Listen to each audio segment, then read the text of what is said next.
Weekdays at 9:30, only on GB News, the People's Channel, Britain's news channel.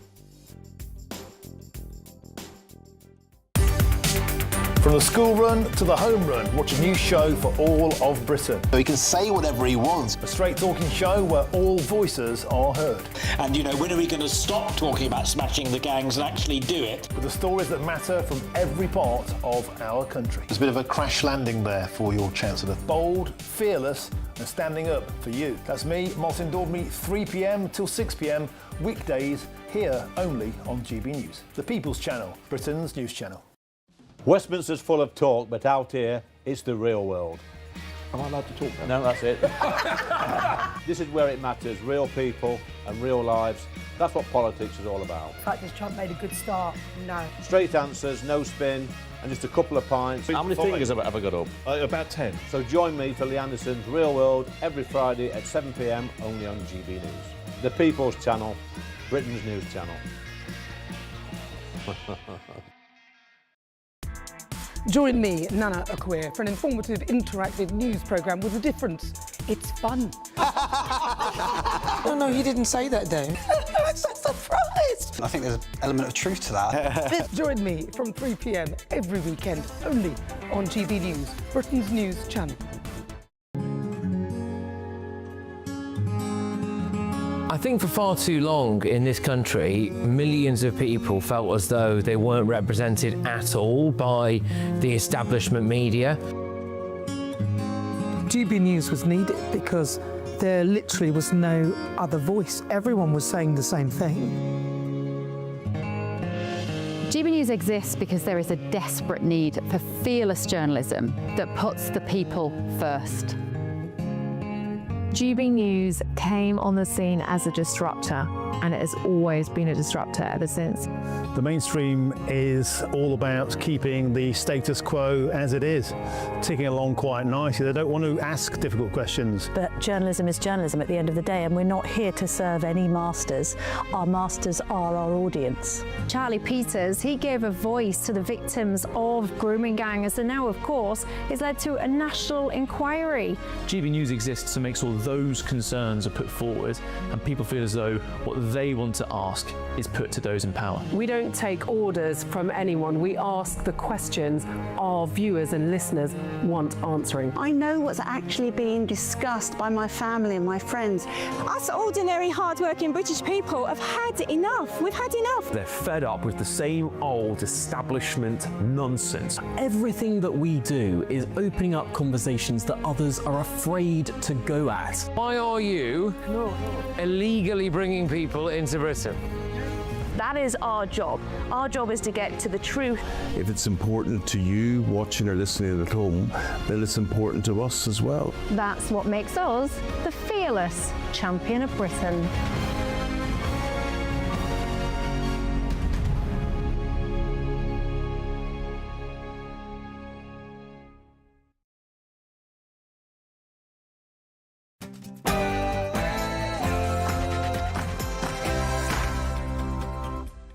It's 9 o'clock. I'm Alex Armstrong. Tonight. Good morning.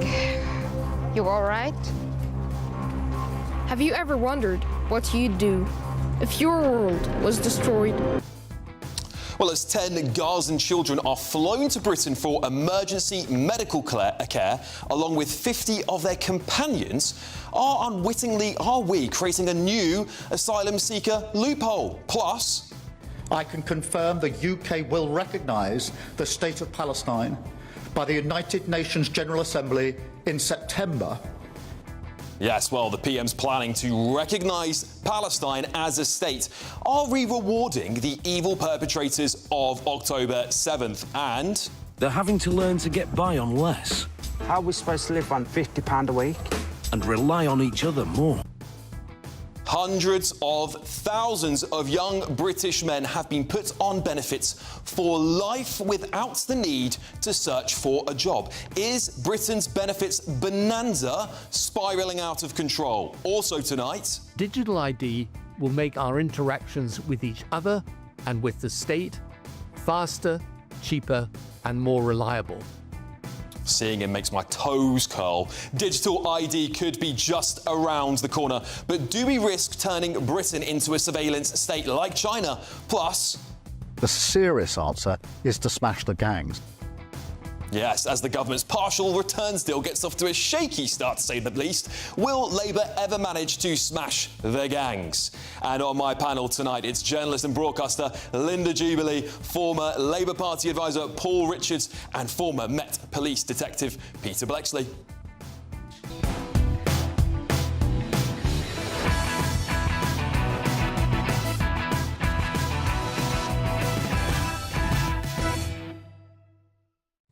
And what on earth is going on here?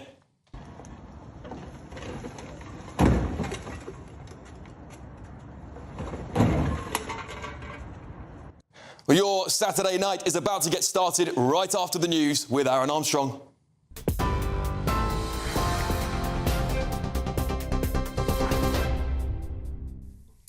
Hi there, good evening to you, 2 minutes past 9. Our headlines.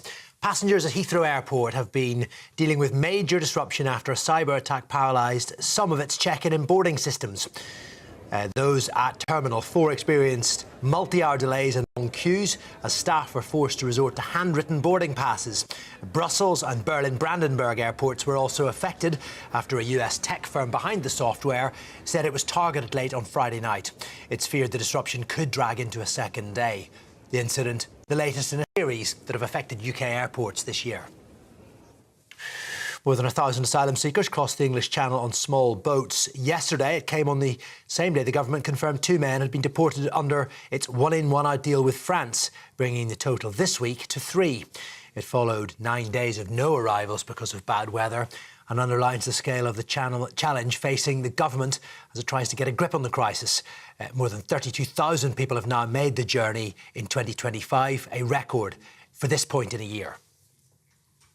A British couple detained by the Taliban for nearly 8 months are back in the UK. Peter and Barbie Reynolds, who lived in Afghanistan for almost 2 decades, flew to Doha yesterday for medical checks before travelling to Heathrow today. They were released after mediation efforts led by Qatar. The Taliban claimed they broke Afghan laws, but never specified which laws were broken.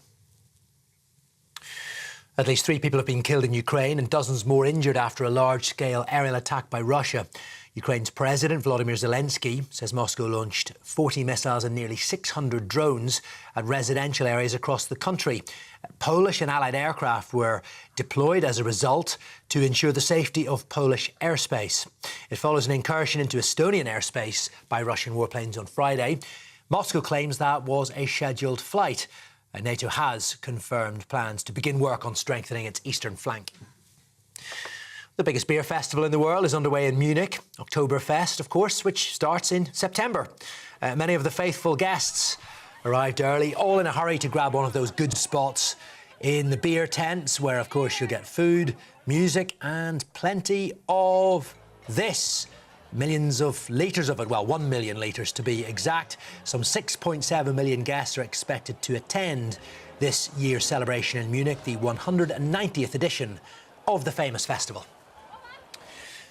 And England have beaten France 35-17 to reach the final of the Rugby World Cup. Fullback Ellie Kildunn celebrated her return to the side after missing the quarter-final through concussion by scoring 2 of England's 5 tries. Her side surviving a scare to set up a World Cup final against Canada at Twickenham. England only led 7-5 at the break, but pulled away in the second half. The other tries from Meg Jones, Amy Cockayne and Abby Warren. It extends England's world record winning run to 32 matches. Those are your headlines. I'll be back with more at 10. Tune into GB News Radio wherever you are. Online, on DAB digital radio, on TuneIn, on Radio Player and on your smart speaker. Just say, play GB News.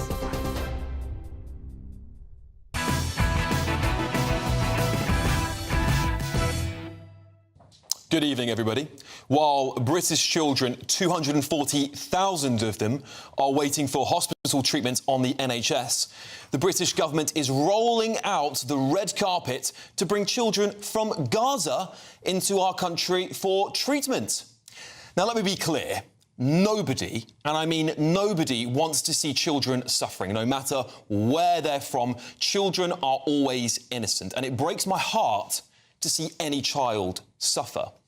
But compassion can't come at the expense of our own, ever. It cannot be acceptable to tell British children who are suffering to wait a year, sometimes two, while foreign children are prioritised and fast-tracked into our already broken system over a war that simply doesn't concern us. While the Labour government prioritises those abroad, Britain's children are being failed on what I think is a historic scale. The numbers are staggering. Over 340,000 kids waiting for elective care, 240,000 children waiting for community care, 8,000 waiting more than a year just to get into a hospital, and another 4,000 waiting for more than a year for community care. And the most recent figures? Things are getting worse, not better. In March this year, more than 314,000 children were waiting for community health services. That's up from 272,000 the year before it. A staggering 22% of them have been waiting over a year. That's nearly 68,000 children left in limbo for over 12 months. 15,000 of them, 5% of all cases, left on a waiting list so long that there'll be no longer children by the time the NHS has stopped dithering and helped them. Why is it always Britain that has to take on this burden? Where are Jordan, Qatar, Egypt, the UAE, nations with immense wealth, brand new hospitals, some of them, state-of-the-art medical facilities and capacity? Why aren't they stepping up? Instead, we're told it's our duty, that somehow Britain must always be the one to swoop in, even as our own kids sit on waiting lists in pain and forgotten. And let's be honest, this isn't just about medical care. Those children don't come alone. They come with families. 50 companions arrived alongside these 10 Gazan children. And what do you think? Once they're here, will those families ever go back? I would bet my last penny that not a single one of them will ever be leaving this country. And it seems to me this is yet another backdoor to create a legal loophole to allow more migrants into our country. And just as we saw yesterday, with reports claiming that Afghans who have been relocated to Britain to protect them from the Taliban have in fact returned to the country on holidays. Can you get that? The source also claimed that some Afghans coming to the UK had already been granted asylum in other safe countries such as Denmark or Belgium, while others who were relocated only spent 1 or 2 days as interpreters with British forces. Meanwhile, where is the urgency for children in Sudan, for those in Yemen, for the countless other conflicts tearing young lives apart? Why is it always Gaza? Could it be, perhaps, because it fits a convenient political narrative, one that the Labour left are losing to the pro-Gaza bloc in their own party and on the far left? Well, frankly, I think it is. I want compassion, yes, but compassion must always start at home. Right now, British children are suffering, waiting and in many cases deteriorating, while politicians chase headlines and foreigners once again before British people. Our kids deserve better. Our NHS should be the ones putting them first. And if the government can fast-track healthcare for foreign nationals, then it can damn well do the same for our children, can't it? Well, to get my thoughts, to get their thoughts, should I say, on this topic, I'm now joined by my brilliant panel, journalist and broadcaster Linda Jubilee, former Labour advisor Paul Richards, and former Met Police detective Peter Blexley. Linda, I'll start with you. And I want to reiterate what I said at the start there. I have compassion. I have empathy for these children. Seeing what happens to kids anywhere in the world breaks my heart. It's not their fault. But I think about my country first. I think about those kids, over 250,000 of them waiting for care. And I feel like, why can't they be prioritised before we put anyone else first? So I think it's really important to see this very, very clearly, because I agree completely with what you have just been saying. Nevertheless, these are 10 very, very severely injured children, and you are comparing them to children who are awaiting elective surgery. Now, the last boy to receive treatment, I think, had half his face blown away in an explosion. This is complicated treatment that can't be administered over there. I doubt that there's very many children in this country who have the same kind of blast injuries that those children coming here have. It's proper, big deal, reconstructive surgery. But you also mentioned in your lead-in there the question of these Afghans, for example, going back there on holiday. I can confirm that I know the identity one has gone back for dental treatment. Gone back for dental treatment and to visit his parents. So I think the whole situation has to be looked at now. The whole thing has to be tightened up because it's becoming a comedy show, a black comedy show. Yeah. Paul, I alluded to something there that I think has touched people more than anything. And, of course, I do agree with you, Linda. These are complex things. I still think there's other states across the Middle East that could deal with this. I agree. We could give them money to do it, and I don't actually mind us doing that either. Or sort of do, sort of don't. Paul, is this a backdoor loophole to allow migrants to come in from Gaza? No, but why do you think those other states aren't doing it? I mean, that's a good question. I think they probably are. I don't think we have any evidence at all that they're not also taking children in desperate need. Gazan refugees whatsoever. However, as far as we know, I mean, the NHS last year had 135 million outpatient appointments, right? And we're talking about 10 here. So in terms of scale, it puts no pressure on the NHS whatsoever. I'm glad we're talking about the National Health Service because obviously there is a national conversation that needs to happen around how we get those waiting lists down, and this government is attempting to do that. It's using money, by the way, raised from national insurance, which I know everyone then kicked off about the rise to NI, but that's where the money went to get these waiting lists down, including for children. But 10 kids, and including their carers, is not going to break the back of the NHS. OK, I'm sorry to cut this conversation short, but we have a little bit of a surprise for you tonight. A little left field, might I add. I'm sorry, Peter, because I really do want to get your thoughts on this topic, so we will come back to it. In just a moment, we'll be going live to London Fashion Week, as this is the Icon Awards are taking place in London. The event bills itself as a celebration of creativity, courage and connection. A guest list that spans fashion leaders, the world's iconic press and performers. And tonight, a very familiar face is being awarded a Lifetime Achievement Award. Let's see if we can listen in for a moment. He said to me was, "Hello, Nana. I've been watching you on the weekends." And I thought, oh, my God, he knows my name. So from his beginnings in Belfast with Ulster Television in 1979 to waking up the nation on GMTV, fronting This Morning, leading Sky News Sunrise, and now presenting on GB News. His career has defined and shaped the landscape of television. He was awarded an OBE in 2018 for services to broadcasting, and his work off-screen with countless charities has made a lasting difference as well. In a moment, we'll take a look back at the remarkable journey on screen after the film, and I'll be heading down into the audience to present this award to this person. Here's a celebration of a truly iconic career.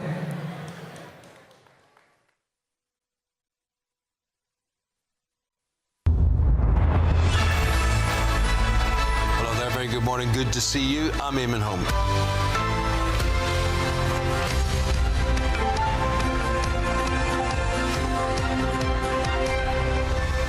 Eamon, heartfelt congratulations. Sorry I'm not there this evening. I'm with you in spirit. I want to thank you for years of friendship from we were students at St Malachy's College and since then to the current date. You've been a great ambassador for Belfast. Your wonderful achievements. I'm delighted that this evening you're getting these awards, richly, richly deserved. You've been a real Anglo-Irish ambassador, and anybody who knows your contributions to broadcasting could only be justly proud of you. Look very much forward to seeing you in the near future. We'll hit the Ritz, our Langens, together and have that wonderful friendship that we've shared down through the years. You're an absolute ambassador. Health and happiness and peace from the Maloney's.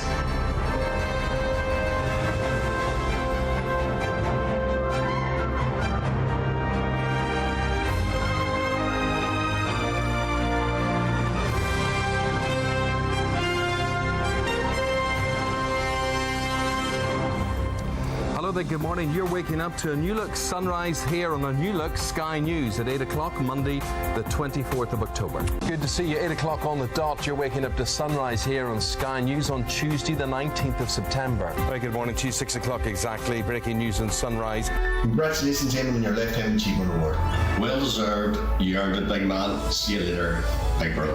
Have a good night, Eamon. Eamon Holmes, an icon. Well, I've heard you call many things in my time, but not quite that. But of course, you are an icon. And I'm thrilled that you've won this very special award, a Lifetime Achievement Award, for all your television work, for your journalism, for your cleverness, for everything, and also your charity work. You are brilliant, and I adore you. And I love working with you on GB News, and can't wait to see you on Monday. Take care, and many congratulations. Hello there, a very good morning. Good to see you. First this morning, the dawn of a new political era. And your breaking news this morning, Osama bin Laden is dead. Hello there, very nice to see you. I'm Eamon Holmes and I'm at Tower Bridge, where the pageant will end at around 5:30 this afternoon. Hi Eamon, massive congratulations for picking up the Lifetime Achievement Award tonight. I'm absolutely thrilled that you have been recognised. I'm so sorry that I'm not there tonight. As you know, I'm away for the next week, but I just wanted to send you this message to say a huge congratulations from me.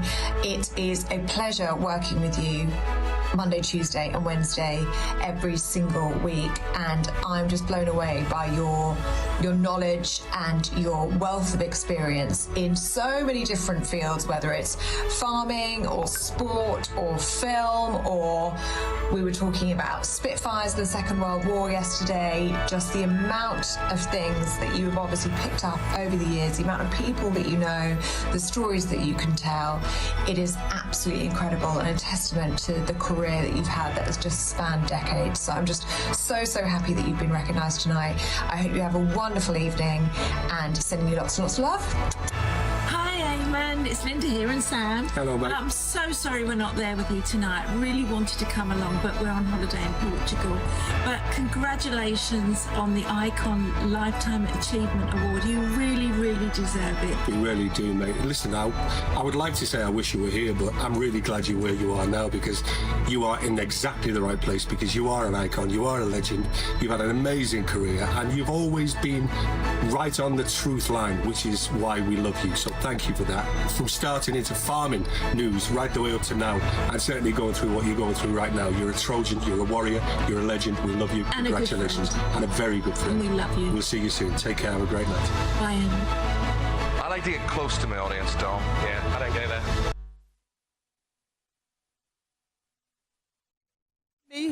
In honouring a true icon, an absolute TV legend, the Lifetime Achievement Award goes to Eamon Holmes. Woo! Yay!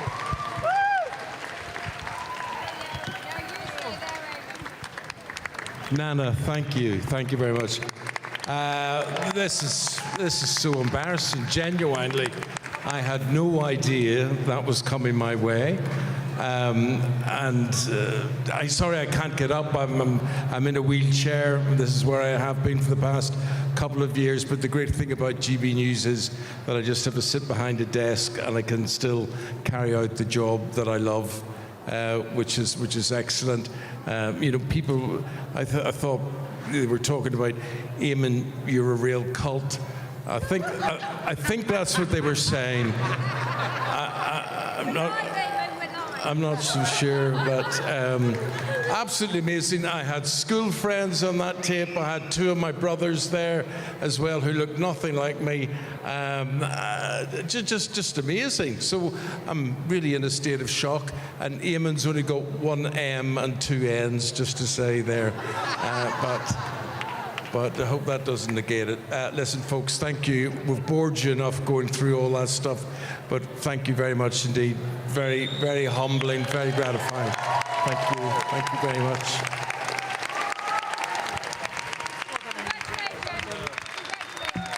Ladies and gentlemen, once again, Eamon Holmes. Okay, time for some There we have it. Eamon Holmes getting an Icon Award. I think there's a man greater deserving of it. He is a household name, isn't he, Eamon? Eamon Holmes. And I'm really grateful. Eamon was one of the people that really helped foster my career here at GB News. So congratulations, Eamon. I am so pleased for you. I mean, what a fantastic occasion. I'll bring my panel back in to talk about Eamon Holmes. Peter, I'll start with you. Eamon is a man that people have seen on their telly boxes for decades now. A real, as they say, icon of the industry. Without a doubt, he's been in our lounges and our kitchens and wherever else people might have their TVs for decades. And on a personal level, when Eamon worked for a certain different channel many years ago, I used to sit alongside him and review the newspapers in the mornings. So I've had the great pleasure of working up close and personal with him for some considerable time. Northern Ireland has produced many, many icons. Just add Eamon Holmes to the list. Absolutely right. And Linda, of course, a man that people just want, the name that you'll never forget. Whenever I talk to people about GB News, Eamon Holmes' name is one of the people that's mentioned there. How's Eamon doing? What do you still get to speak? Because I don't see him anymore because I'm not on the mornings for shows with him anymore. But have you ever had any encounters with Eamon, Linda? We didn't overlap at Sky. I did present the same programme, Sunrise. Oh, that's right. But I'd left and gone to Pastures New, and then he arrived. I think he's like a national treasure. I mean, he is a legendary presenter, and he is absolutely iconic. I think he really deserves this award. And it's great for GB News to have someone of that calibre and that stature, totally agree. Within its ranks. Absolutely right. Paul, some brief thoughts from you. Well, he's a proper gent. He's always kind to the guests. He's a consummate professional. But those clips show that his career just describes the arc of television over the last 30, 40 years, how it's changed and how we've evolved. And here he is on GB News. But what a great award. Quite right. Well, hopefully you'll see him back on your screens in a couple of days' time on Monday. But there we go. Before we move on, it's time for the Great British Giveaway now, and there's still plenty of time for you to become our biggest winner to date, driving away with a brand new 4-berth motorhome and banking 30 grand in tax-free cash, a prize package worth over 100k. Here's all the details.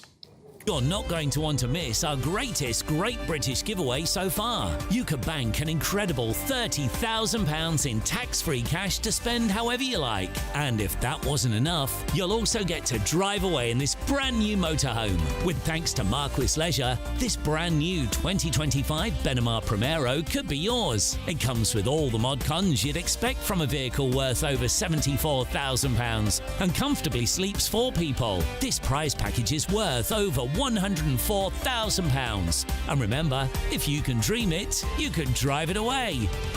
For another chance to win, text WIN to 63225. One entry costs £2.50 plus one standard network rate message. Or text BONUS to 63225. 5 entries cost £5 plus one standard network rate message. Go to gbnews.com/win. Entries start at £2.50. Call 0903 686 3232. Calls cost £2.50 plus your network access charge. Or post your name and number to GB16 PO Box 8690 Derby DE1 9TT. UK only. Entrants must be 18 or over. Lines close at 4 p.m. on the 31st of October. The winner will be contacted live on GB News, week commencing 10th November. Please check the closing time if listening or watching on demand. Good luck. All right, coming up, well, hundreds of thousands of young British men have been put on benefits for life without the need to search for a job. Is Britain's benefits bonanza spiralling out of control? But next, I can confirm the UK will recognise the State of Palestine by the United Nations General Assembly in September. With the Prime Minister planning to recognise Palestine as a state, are we rewarding the evil perpetrators of October 7th? We'll debate that in tonight's Head-to-Head. This is Alex Armstrong tonight on GB News.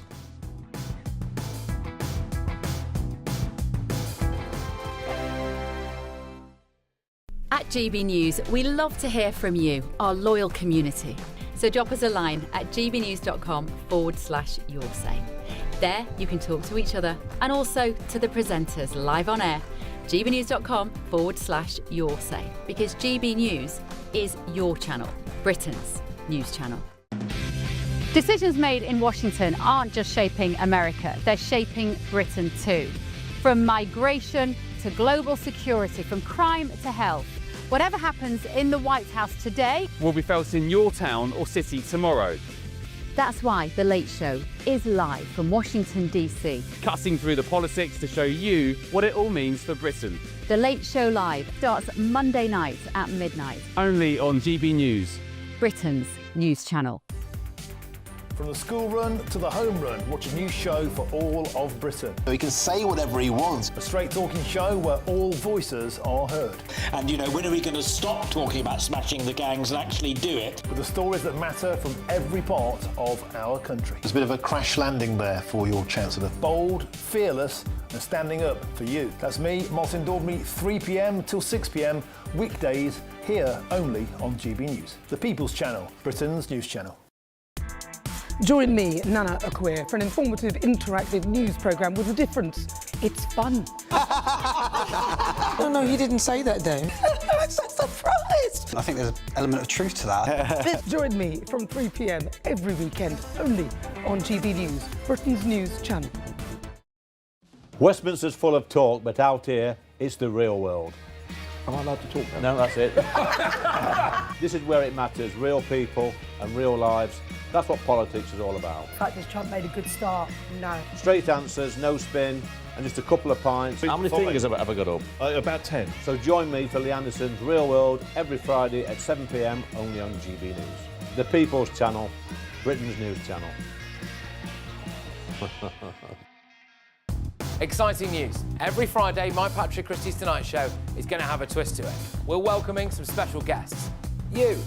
That's right, on Fridays I'm going to be doing my show in front of a live studio audience because this show is about you and what you have to say. It's going to be the same big debates, same big topics, same big opinions, but every Friday night at 9 p.m. you are invited to come on down to Patrick Christie's Tonight to be a part of the action.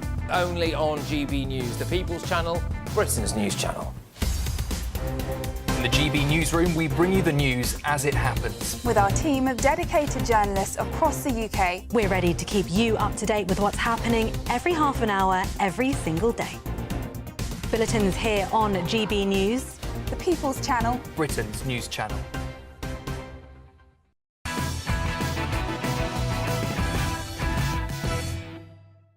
Welcome back to Alex Armstrong Tonight. Now, Sir Keir Starmer is finally set to recognise Palestine as a state following mounting pressure from Labour MPs. Meanwhile, disgraced London Mayor Sadiq Khan has for the first time described the situation as genocide. Originally, on the 7th of October 2023, Starmer seemed to suggest that Israel had the right to withhold supplies from Gaza in an LBC interview, which led to a collapse in the Muslim vote. Well, over the last 2 years, the Labour view has changed significantly through a recognition of Palestine leaves the Prime Minister at odds with the US administration. Clearly, the PM can't please both sides, so is recognising Palestine as a state the right move. And I'm now joined by, of course, former Labour Party advisor Paul Richards, he's staying with us, and political campaigner Ben Newman. Ben, I'll start with you on this debate. What are the implications for Keir Starmer recognising Palestine as a state? I think it's like that's a small question. It's pretty obvious as a I was watching videos before I came on. There are people being starved to death, 60,000 people being killed, a majority women and children, a huge number of UN bodies. It's a live stream genocide, and or if it's not a genocide, I'd like to know what one is. And if that's the case, how do you restore some balance to the situation? Because there's one army, one country completely destroying another group of people, and it's not going to change that much. Keir Starmer can recognise the state of Palestine. It does have political and diplomatic implications, but also symbolic, because it does matter that people appear to do the right thing. And it's one of the issues which Keir Starmer seems determined to lose the next election. I mean, that seems like pretty... he's done. But this is one of the issues that he's got completely wrong with most left-wing people. He's done some serious blunders on the right as well. But this is... so it's ripping the UK apart, on the left, at least partly, his vote. And across the world, it's completely undermining any claim for moral leadership on the West. So it's a good decision. It's not going to solve everything. Yeah. Paul, what do you make of it all? Well, no one's disagreeing at the scale of horror and the terrible situation. Let's not forget why we're in the situation we're in. I mean, Hamas commandos, after months and months of training, invaded southern Israel, massacred people at those 2 music festivals, tied women to trees, raped and then slit their throats, and would have carried on going all the way through and until the IDF stopped them. And then the reaction has happened as a result of that, and we're in this terrible situation that needs resolution and peace. I mean, my scepticism around this is that I'm not altogether sure what difference it would make. Like Ben says, what does it mean in practical terms? Does it take us further forward to a 2-state solution, which is what we all want? I'm not sure. And the danger is, the geopolitical danger is, it does reward terrible behaviour, and it will be seen through that prism. So I think it's maybe it's because of the political reasons you outline, Alex, that there are this kind of internal politics of it. But whether it makes any difference on the ground, I'm very sceptical. Yeah, and what would you, Ben, if you could ask the Prime Minister to do something, what is it you'd like to see change? Well, there's not that much. So for example, a big one is Israeli's biggest weapons company, Elbit Systems. It's based in the UK. It's got 10 weapons factories, and we wouldn't be allowing that to happen. So we're in the UK. We're making a large number of weapons which are used against people in Gaza and Palestine. So there's a lot of different things, but particularly on recognition, this is a stepping stone. And nothing's going to change. The US has 25% of global military spending, or I think it might be more than that, and they can unconditionally support Israel. Yeah. There is no Hamas. Hamas managed to get, in terms of military, got a lucky shot, you could say, at Israel, and it was bad, but. And I do not support it, but they can't do that again. They've been destroyed, so it's such a long way away. And I think we'll be talking about this for a very long time, Ben. I think, and the same for you, Paul. Thank you both for joining me for the debate. Coming up, digital ID could be just around the corner, but do we risk turning Britain into a surveillance state like China? But next... They're having to learn to get by on less. How are we supposed to live on £50 a week? And rely on each other more. Yeah, what do you make of this? Hundreds of thousands of young British men who have been put on benefits for life without the need to search for a job. Is this Britain's benefits bonanza, or is it a sign of our exploding population? This is Alex Armstrong tonight, only on GB News. I hope we haven't forgotten anything. Travel insurance, I tick that box. Yeah, but remember what you forgot last year. All Clear Travel Insurance sponsors GB News Travel Destinations Forecast. After a beautiful first half of the month for southern Europe, it now changes, with Western Europe turning unsettled, heavy rain and thunderstorms turning up, but we keep the dry and warm weather across Greece into Cyprus, as well as Italy. In fact, Italy is likely to turn hotter over the next few days, but you can see the band of rain and thunderstorms moving into parts of France, as well as northern parts of Spain and Portugal. Cooler winds blow here as well, with a drop in temperatures compared to the last few days. All Clear Travel Insurance sponsors GB News Travel Destinations Forecast. Hello again and welcome to your latest GB News weather forecast from the Met Office. Sunday should be a brighter day for many of us. There will be some heavy blustery showers in places and it will feel quite a bit colder. But before we get there, we have got an area of low pressure that will bring some potentially disruptive amounts of rain and also some strong winds through Saturday evening, and then it turns much colder as we go through the day on Sunday with blustery showers. But back to Saturday evening, and it's northern England and perhaps North Wales that will see the focus of the wet weather, so some particularly heavy rain, travel disruption and some flooding perhaps on the roads in places, and some very strong winds for a time as well, clearing their way eastwards into the North Sea by the end of the night, but Lincolnshire and Norfolk could see some severe gales for a time. Quite a cool night to come, with temperatures dropping down into single figures in Scotland and perhaps even low enough for a touch of frost in places. But it will actually be northern parts of Scotland where it stays windier, so here some fairly frequent showers through the night and those lasting through much of Sunday too. Some hail, some thunder and some gusty winds associated with those showers too, and even a little bit of snow up over the highest ground. Showery also for Northern Ireland, the showers running down the Irish Sea into West Wales, Devon and Cornwall, some heavy showers potentially here. Inland areas, though, starting Sunday on a mostly dry note with some sunshine, and it will generally be a much drier brighter but colder day to come on Sunday compared to on Saturday. Showers for some coastal regions exposed to that northerly breeze, and it will be windy for some northern areas in particular, gusts of 40 to 50 miles per hour, perhaps across the Northern Isles of Scotland, and feeling cold here. Generally a cooler day to come wherever you are, with temperatures widely below average, highs of 16 or 17 in the far south. For Monday, a cold and in places frosty start to the day, but otherwise a much drier, sunnier day to come. Plenty of blue skies, just a few showers in the very far southeast of England and some running into the far northeast of Scotland as well. But otherwise, plenty of fine weather, and it's set to stay pretty settled through the first half of the coming week. Lots of sunshine by day, but some cold nights. In the GB newsroom, we bring you the news as it happens. With our team of dedicated journalists across the UK, we're ready to keep you up to date with what's happening every half an hour, every single day. Bulletins here on GB News, the People's Channel, Britain's news channel. Miriam, you can't be serious. Scrapping the triple lock on state pensions? Madness. Andrew, we just can't carry on pretending. The numbers just don't add up. We've got to be honest with people. We've got to face the facts. That's what people want. Well, that's what you get on GB News and on Britain's newsroom. Lively debates, lively conversation. Britain deserves a newsroom that puts the facts and your voice first, and we're not afraid to hold power to account. And each other. So join me, Andrew Pearce. And me, Miriam Gates, for Britain's newsroom, weekdays from 9:30 on GB News. The People's Channel, Britain's news channel.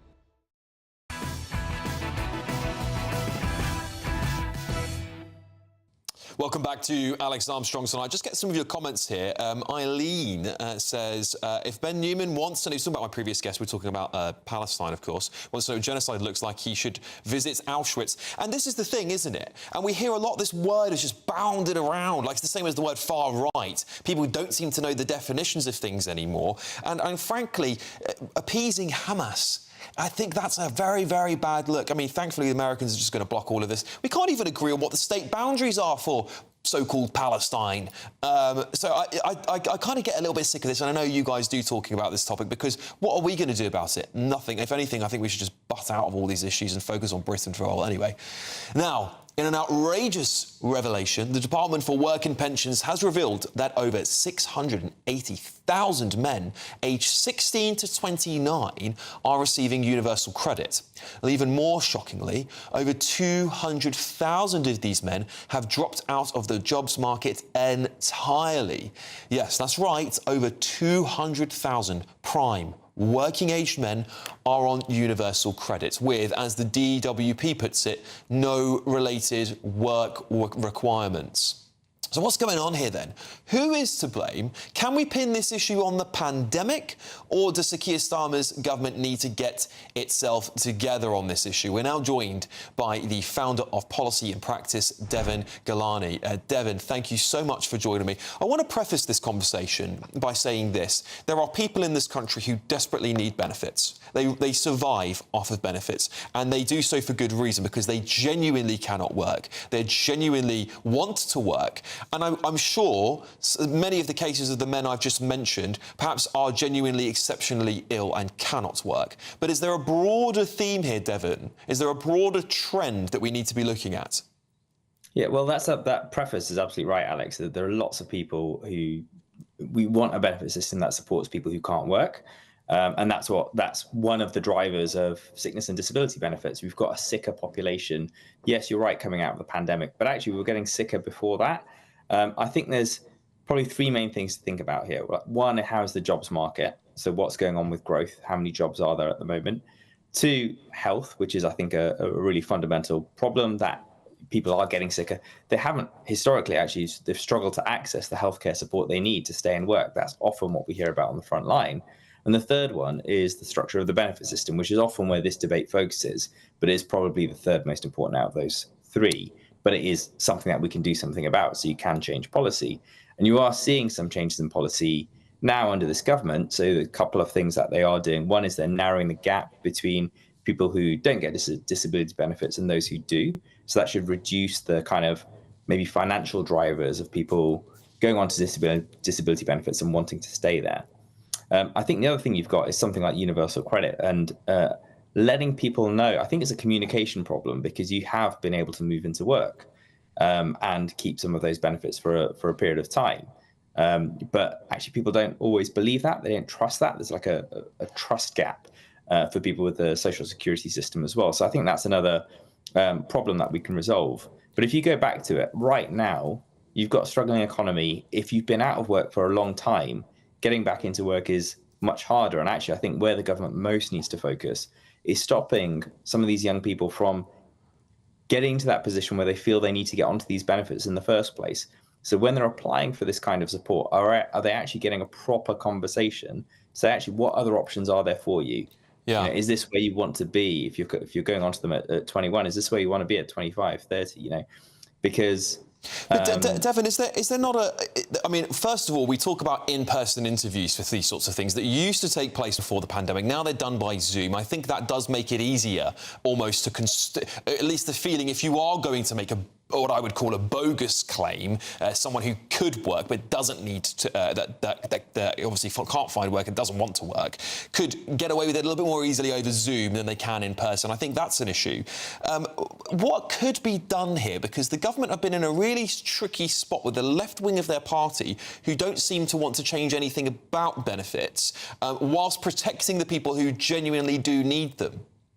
Well, when you think about the pressures on the disability benefit system, it's clear that whoever was in government this time around, and obviously it's Labour, we're going to have to take action on this issue. They are taking some action, but you're absolutely right. Some of it's been unwound, but actually what they've kept is pretty reasonable. You are seeing, like I said, that gap between disability benefits under universal credit narrowing between those that get it and those that don't. For example, you're seeing investment in employment support. So 2 examples. One is you're seeing a trial of doubling of work coach time, so actually additional work coach support. So a lot of job seekers were texted saying, actually, we'd like you to come in more frequently, and that's been a pretty low cost way to have some kind of a positive impact. But like I said at the kind of earlier, is the most important thing you can do is stop people from getting onto these benefits in the first place, because once you have been out of work for a year, 2 years, the gap for you to get into work is much further. And actually, for a lot of people who've been out of work for some time, getting into work the next day is really, really challenging. And actually, we need to recognize other steps into work. When we work with local authorities and others, they're helping people start to just get into social activity, start to kind of just get out of the house and start doing. That is actually kind of a reasonable step toward actually where people want to get to. It's a step toward their own independence. Absolutely. And hopefully they can build from there. OK. Devon Golani there, founder of Policy in Practice. Thank you so much for joining me. Of course, we don't talk about the influx of cheap labour as well. This is a contributing factor. So many young people can't get jobs because we're just bringing in the cheapest people from around the world, aren't we? Coming up, as the government's partial returns deal gets off to at best, a shaky start. Will Labour ever manage to smash the gangs? But next. Digital ID will make our interactions with each other and with the state faster, cheaper, and more reliable. Oh, it's just dreadful hearing him, isn't it? Digital ID could be just around the corner. But do we risk turning Britain into Orwell's surveillance-like state? A bit like China, perhaps? Well, Alan Miller is certainly concerned, and he joins us in 3 short minutes. This is Alex Armstrong Tonight, only on GB News. Welcome back to Britain's Newsroom with Andrew and Beth. Hello everyone, Patrick Christie's here. I'm Michelle Duke, Britain's News Channel. Access the stories that matter to you. Take the GB News family with you on any device. And as long as you have an internet connection, tune in to GB News anywhere on the planet or beyond. GB News, the People's Channel, Britain's News Channel. Mornings don't have to be tiresome, especially if you have the right company. Wake up to news as it happens, opinion and debate, and of course, a little bit of entertainment too. Because when the kettle's on, we're on. That's Breakfast on GB News, a show worth waking up for. Every morning from 6 a.m. Only on the People's Channel, Britain's News Channel. We'll spread the news, you spread the word. From the school run to the home run, watch a new show for all of Britain. So he can say whatever he wants. A straight-talking show where all voices are heard. And, you know, when are we going to stop talking about smashing the gangs and actually do it? With the stories that matter from every part of our country. There's a bit of a crash landing there for your Chancellor. Bold, fearless and standing up for you. That's me, Martin Dordme, 3 p.m. till 6 p.m, weekdays, here only on GB News. The People's Channel, Britain's news channel. Westminster's full of talk, but out here, it's the real world. Am I allowed to talk now? No, that's it. This is where it matters, real people and real lives. That's what politics is all about. In fact, has Trump made a good start? No. Straight answers, no spin, and just a couple of pints. How many fingers have I got up? About 10. So join me for Lee Anderson's Real World every Friday at 7 p.m, only on GB News. The People's Channel, Britain's news channel. You want to know what's really going on in the corridors of power? Labour don't know what to do with you half the time, and that makes you quite lethal in the chamber. Get behind the headlines with Chopper's Political Podcast. Join me, Christopher Hope, as I sit down with the great and the good of British politics. We'll see where this ruling takes us. These are the stories shaping our nation. Chopper's Political Podcast, available now on all platforms. Listen in and stay ahead. It's Patrick Christie's Tonight, and here we do things differently. It's explaining the absolute madness of this, doesn't it? It's explosive. I mean, this is very good. It's lively. 850. Your government sat there, Sean, and it did nothing. It's controversial. And the Middle East has been in turmoil since before I was born. It's everything you need to kickstart your evening. Everyone's had their Weetabix tonight. I love to see it. That's Patrick Christie's Tonight, weeknights from 9 p.m. Only on GB News, the People's Channel, Britain's news channel.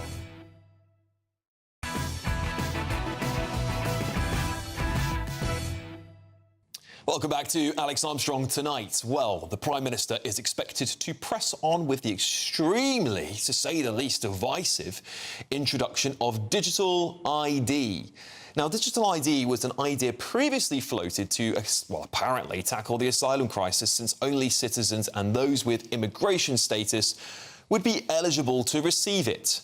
But is this just another example of Sir Keir Starmer's smokescreen?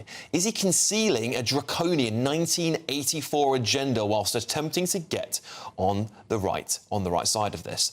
Is the UK at risk of turning into, well, pretty authoritarian China? Well, with us tonight is Alan Miller, co-founder and chair of the Together Association, which is currently organising a very strong pushback against compulsory digital ID. Alan, thank you so much for coming on the show. Lovely to see you, my friend.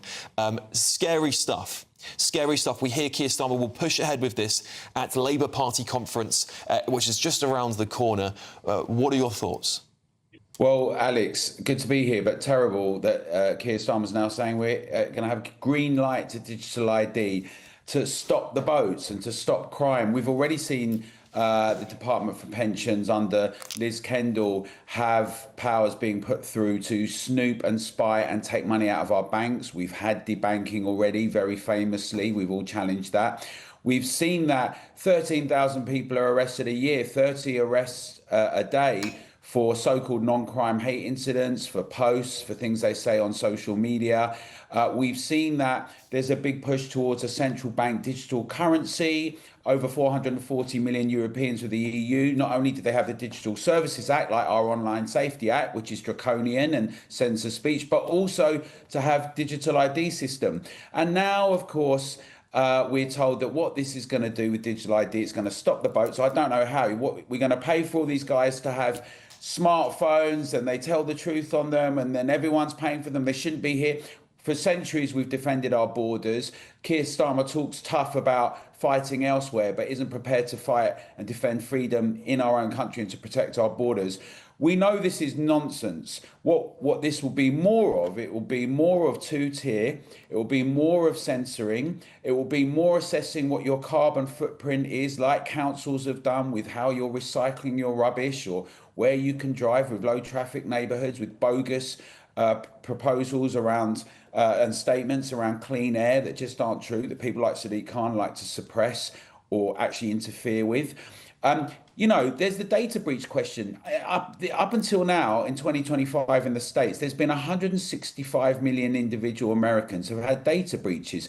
You only have to Google breach and everyone can see what happens. Not just what happened with 19,000 Afghanis, a shameful experience for the British government with MI6 and other service personnel, but also a whole range of things in Britain that have occurred.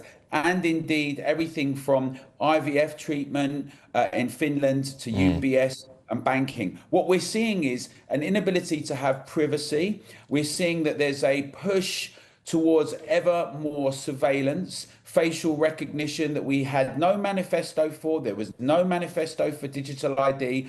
And at the togetherdeclaration.org, our launch was around the actual Together Declaration was against digital ID. And we warned under the guise of vaccine passports that this could be a closing encroachment of a lot of the things that people fought and died for in Britain, for privacy, for free speech, and for the right to protest. And increasingly, we're seeing that. So what we're saying at Together is we want everyone, all your viewers, Alex, and everyone in Britain to get involved. We're doing a big pushback with the coalition. We'll be at Labour Party conference. We're going to carry on making sure MPs hear from us, their votes in May, but we're not going away. We're going to fight back hard. And like with vaccine passports, we're going to see this off. This has got nothing to do with the boats, got nothing to do with crime. It's got everything to do with limits, control, surveillance. Absolutely right.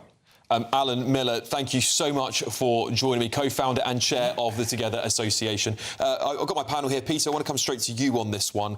How on earth does digital ID stop the migrant boat crisis? Well, what it might do, and this is a very important aspect of this debate, which I don't think is getting enough airtime or column inches, is if digital ID becomes a thing, people are going to be empowered to demand to see it. And that, I think, might be the police. And quite frankly, picture the scene, Sunday morning, you want to go for a run, pull on your shorts and your T-shirt.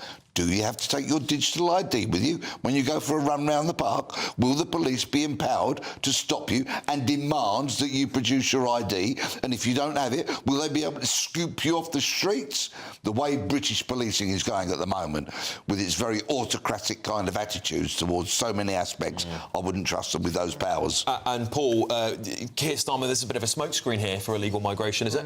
Not really. I mean, there are some of us who grew up in the, watching all those World War II movies and do have a scepticism about being asked for our papers by Gestapo. But this is a digital ID that'll be on your phone. So that runner in the park that Peter describes has already got it on their phone because they got their running app with them. So it's not something separate. We have so much of ID already available. When we pick up a parcel at the post office, we've got to take our ID and so many other places too. So it's the technology's caught up now. It's a good idea. Linda? The problem is, will it make any difference to asylum seekers? That's the actual issue here, and I don't think it will. It's a bit like issuing licences at the post office for dangerous dogs. You want to show you've got some activity going on that might affect the situation, and actually it will do the square root of nothing. Yeah, I mean, the reality is these people are already working in the black market for places like Deliveroo, where they're meant to be providing their papers, so to speak. And what difference does it make? You've already got ID. You've already got ID. What worries me is what Alan was talking about, the way this digital ID.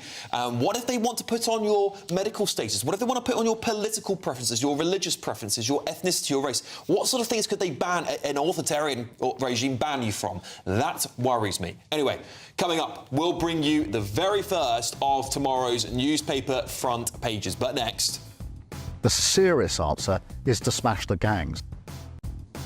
1,000 in, 3 out. What an absolute farce this is. Do you really believe Labour will ever smash the gangs? I'm going to be giving my damning indictment on Britain's broken borders. Trust me, that's coming up next, and you will not want to miss it. This is Alex Armstrong Tonight, only on GB News. Let's get your weather.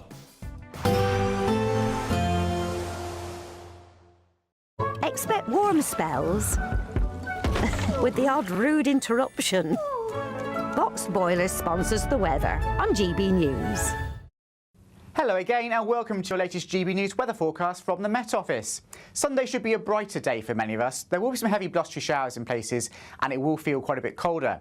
But before we get there, we have got an area of low pressure that will bring some potentially disruptive amounts of rain and also some strong winds through Saturday evening, and then it turns much colder as we go through the day on Sunday with blustery showers. But back to Saturday evening, and it's northern England and perhaps North Wales that will see the focus of the wet weather, so some particularly heavy rain, travel disruption and some flooding perhaps on the roads in places, and some very strong winds for a time as well, clearing their way eastwards into the North Sea by the end of the night, but Lincolnshire and Norfolk could see some severe gales for a time. Quite a cool night to come, with temperatures dropping down into single figures in Scotland and perhaps even low enough for a touch of frost in places. But it will actually be northern parts of Scotland where it stays windier, so here some fairly frequent showers through the night and those lasting through much of Sunday too. Some hail, some thunder and some gusty winds associated with those showers too, and even a little bit of snow up over the highest ground. Showery also for Northern Ireland, the showers running down the Irish Sea into West Wales, Devon and Cornwall, some heavy showers potentially here. Inland areas, though, starting Sunday on a mostly dry note with some sunshine, and it will generally be a much drier, brighter but colder day to come on Sunday compared to on Saturday. Showers for some coastal regions exposed to that northerly breeze, and it will be windy for some northern areas in particular, gusts of 40 to 50 miles per hour perhaps across the Northern Isles of Scotland, and feeling cold here. Generally a cooler day to come wherever you are, with temperatures widely below average, highs of 16 or 17 in the far south. For Monday, a cold and in places frosty start to the day, but otherwise a much drier, sunnier day to come. Plenty of blue skies, just a few showers in the very far southeast of England and sun running into the far northeast of Scotland as well. But otherwise, plenty of fine weather, and it's set to stay pretty settled through the first half of the coming week. Lots of sunshine by day, but some cold nights. Expect warm spells with the odd rude interruption. Boxed Boilers sponsors the weather on GB News.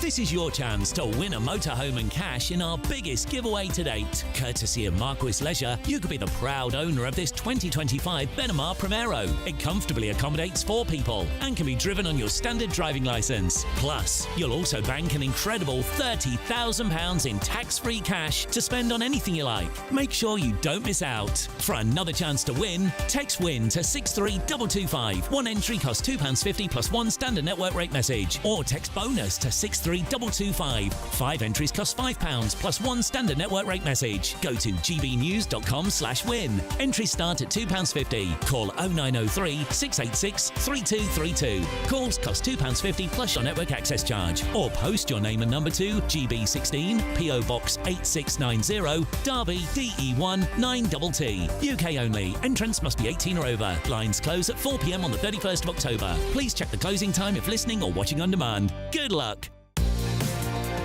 Mornings don't have to be tiresome, especially if you have the right company. Wake up to news as it happens, opinion and debate, and of course, a little bit of entertainment too. Because when the kettle's on, we're on. That's Breakfast on GB News, a show worth waking up for. Every morning from 6 a.m. Only on the People's Channel, Britain's news channel. We'll spread the news, you spread the word. In the GB newsroom, we bring you the news as it happens. With our team of dedicated journalists across the UK, we're ready to keep you up to date with what's happening every half an hour, every single day. Bulletins here on GB News, the People's Channel, Britain's news channel.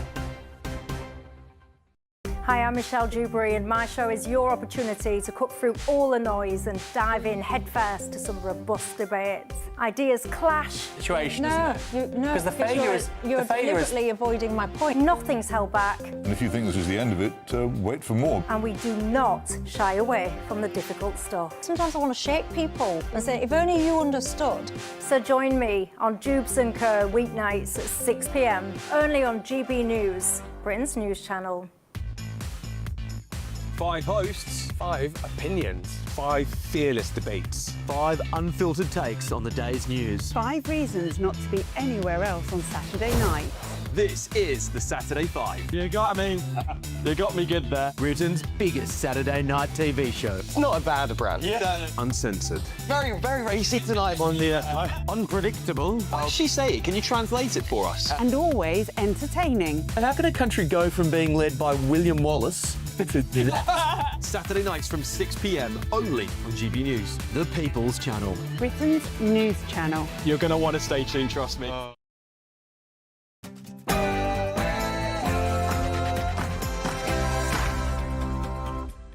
Hello, it's 10 o'clock. I'm Alex Armstrong. Breaking tonight. The serious answer is to smash the gangs. Well, as the government's partial returns deal gets off to a, well, at best, shaky start, will Labour ever manage to smash the gangs? Plus, Charlie Kirk traveled the nation, joyfully engaging with everyone interested in good faith debate. His mission was to bring young people into the political process, which he did better than anybody ever.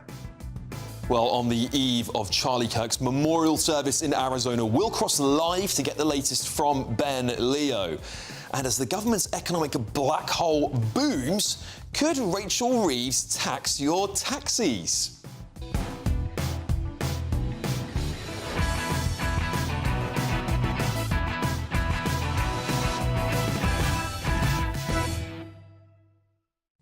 Joining me this evening on my panel tonight, it's journalist and broadcaster Linda Jubilee, former Labour Party advisor Paul Richards, and former Met Police detective Peter Blexley. And what on earth do you think's going on here?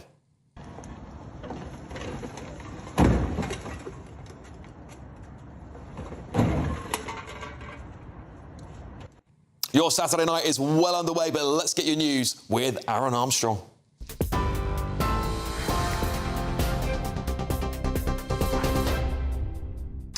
Thanks, Alex. Good evening to you. It's just after 10 o'clock here in the GB newsroom. Authorities at Heathrow are warning that the disruption from a cyber attack could drag into a second day. Travellers at Terminal 4 earlier experienced multi-hour delays and long queues. Staff were forced to resort to handwritten boarding passes because a US tech firm behind its check-in and boarding systems was targeted late on Friday night. Berlin Brandenburg and Brussels airports were also affected. Well, the incident is the latest in a series that have affected UK airports since the beginning of the year. A British couple detained by the Taliban for almost 8 months have arrived back in the UK. Peter and Barbie Reynolds, who lived in Afghanistan for nearly 2 decades, flew to Doha yesterday for medical checks before travelling on to Heathrow. This morning they were released following efforts led by Qatar. The Taliban claimed they broke Afghan laws, but has never disclosed a reason for the detention. The leader of the Liberal Democrats has criticised Reform UK and accused Nigel Farage of not being patriotic. Sir Ed Davey made the comments as he opened the first day of his party's conference in Bournemouth. And the Lib Dems have set out proposals to close asylum hotels within 6 months by setting up emergency processing centres modelled on the Nightingale hospitals used during the pandemic. He told GB News they are the only party standing up for British values. Britain has been a fantastic country and we should be really proud of it. I hear from people like Nigel Farage, he talks down our country. He goes to the United States and says we're like North Korea. How insulting is that? He doesn't love our country. He wants to make us like Trump America. He thinks Vladimir Putin is the world leader he admires the most. I'm sorry, British people don't want Donald Trump here. They don't want someone who's a friend of Vladimir Putin. At least 3 people have been killed in Ukraine and dozens more injured after a large-scale aerial attack by Russia. Ukraine's President, Volodymyr Zelensky, says 40 missiles and nearly 600 drones were launched across the country, hitting residential areas. Polish and Allied aircraft were deployed as a result to ensure the safety of Polish airspace. And NATO has now begun strengthening its eastern flank, deploying these French fighter jets in response to Russian drone incursions into Polish and Romanian airspace last week. Estonia reported a similar violation by Russian warplanes yesterday, which Moscow denies. US politicians have urged the UK and its allies to reconsider their stance on Palestinian statehood, warning the move would empower Hamas and threaten Israel's security. Israel dropped another set of evacuation orders earlier, leaflets falling over Gaza City, urging people to move towards the south of the Strip as it expands its military operation. Now, Palestinians have been urged to relocate to a so-called humanitarian zone in Al-Mawasi, that is near Khan Yunis.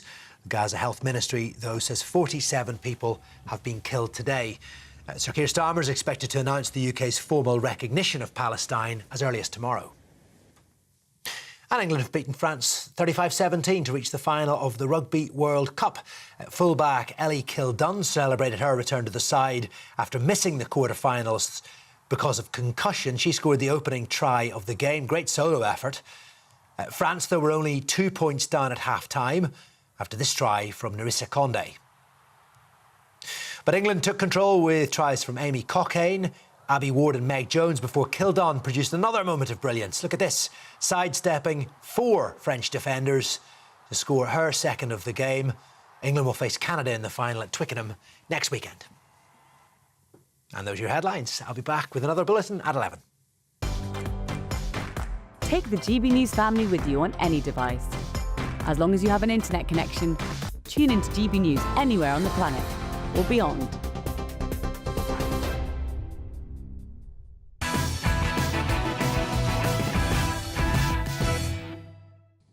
Good evening. Well, over 1,000 in and 3 out.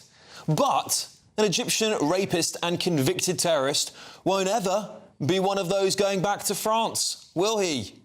Well, after we saw celebratory cries from the Labour benches as they finally managed to deport less than a small car's worth of people, the harsh reality began to sink in across the country that this partial returns deal was dead on arrival. It's got to be one of the worst negotiated deals in British history. The French have full veto rights over any migrants they don't want to return to France, citing those with criminal records or violent histories as an example. What message do you think that sends? Oh, I know. As soon as you arrive in Britain, commit a heinous crime because then they can't deport you back to France. That almost sounds like incitement to violence, if you ask me. And what about those that France takes back? Well, one of the first deportees was an Indian national nonetheless. Yes, the man came from the country that the Prime Minister only just struck a trade deal with. Keir, why didn't you force them to take back their illegal migrants as part of the deal?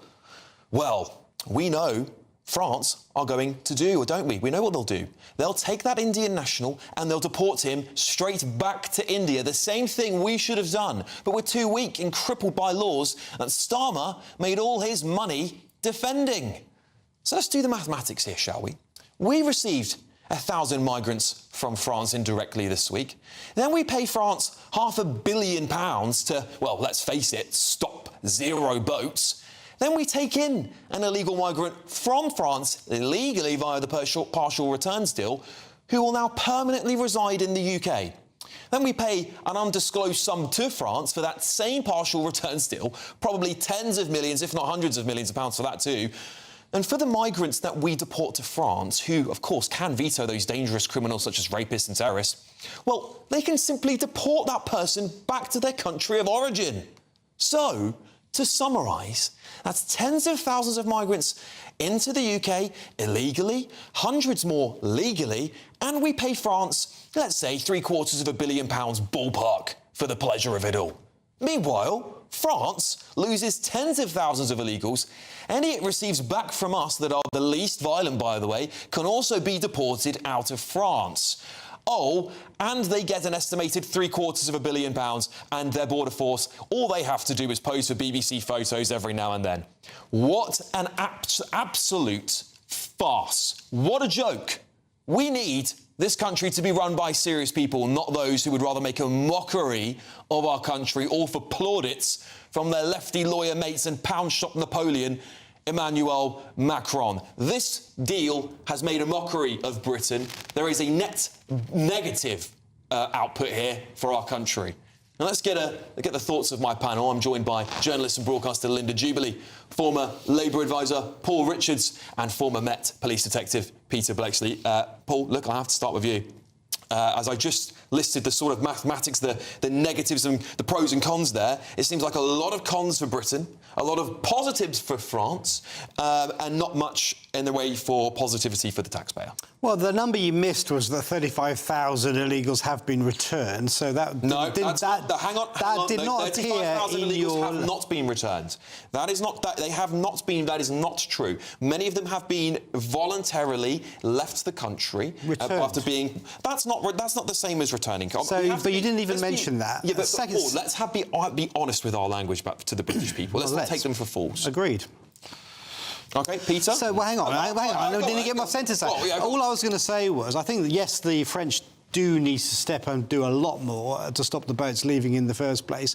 Second of all, it's a pilot scheme, so it's going to ramp up if it works, so let's not mock the numbers now. You can't complain about us doing nothing, then we do something, and then you complain about it. Yeah, but what's the max it goes to? Tell the public how many max we can return. Well, I don't know, but it's going to be more than 3 or 4. 50 a week. And then the most important thing is, I think with the new Home Secretary, Shabana Mahmood, she is somebody who's already knocking heads together and getting things done in a way that we haven't seen for a year, and I think she is standing up to those lawyers that you just mentioned. All right, well, I'm not so sure about that, Peter. The language you use, Paul, is very important because you just used twice the word we. So I take it you now are speaking as an official government spokesperson. Well, I'm aligned. I'm a supporter of the Labour Party, but I'm not a minister, am I? But I would, if a minister was here, this is probably what they would say. So you are acting as an official mouthpiece. Not official, but I'm happy to take that on. Language is important. You use the word we. Let me just point that out. Right, I've got a new phrase for all these illegals coming in. Kia's cargo. Right, that's what it is. Remember where you heard it first. It is Kia's cargo. This is what's coming in week after week. All right, we had a 9-day respite because the wind blew. Well done, wind, our barrier against this invasion of people coming into the country who are breaking the law, each and every one of them. Section 3 of the Immigration Act 1971 makes it a criminal offence to come to the UK without leave to remain. So park all the language from the left is about irregular migrants. They're illegals. When they get here, stick them in a camp, like that one being proposed down near Portsmouth, cover it, surround it with razor wire, snarling Alsatians, keep them there and send them back from whence they came. Peter, I couldn't agree more with you. I think we need a much tougher line here, Linda. And it does really... They're talking specifically about this deal, because when you see the amount of people that came here just this week, over 1,000, 1,150 and something along the lines in total, it makes a mockery. Even if the government get up to 50, that's one boat. Well, as I said earlier, it's a black comedy. But the whole point here, and this is a view that's amplified by every migration and border control expert I've listened to, is that this is being done because we need a big deterrent, something that makes this country unpalatable to the people who are flooding in. Now, the problem with this scheme is the numbers are tiny, and even if the pilot scheme is successful and it's expanded, it still can't be expanded enough. Now, even when politicians say to me, well, we should never have been Rwanda because Rwanda would have been a deterrent. No, it wouldn't. Even Rwanda would not have significant enough numbers to actually act as a deterrent.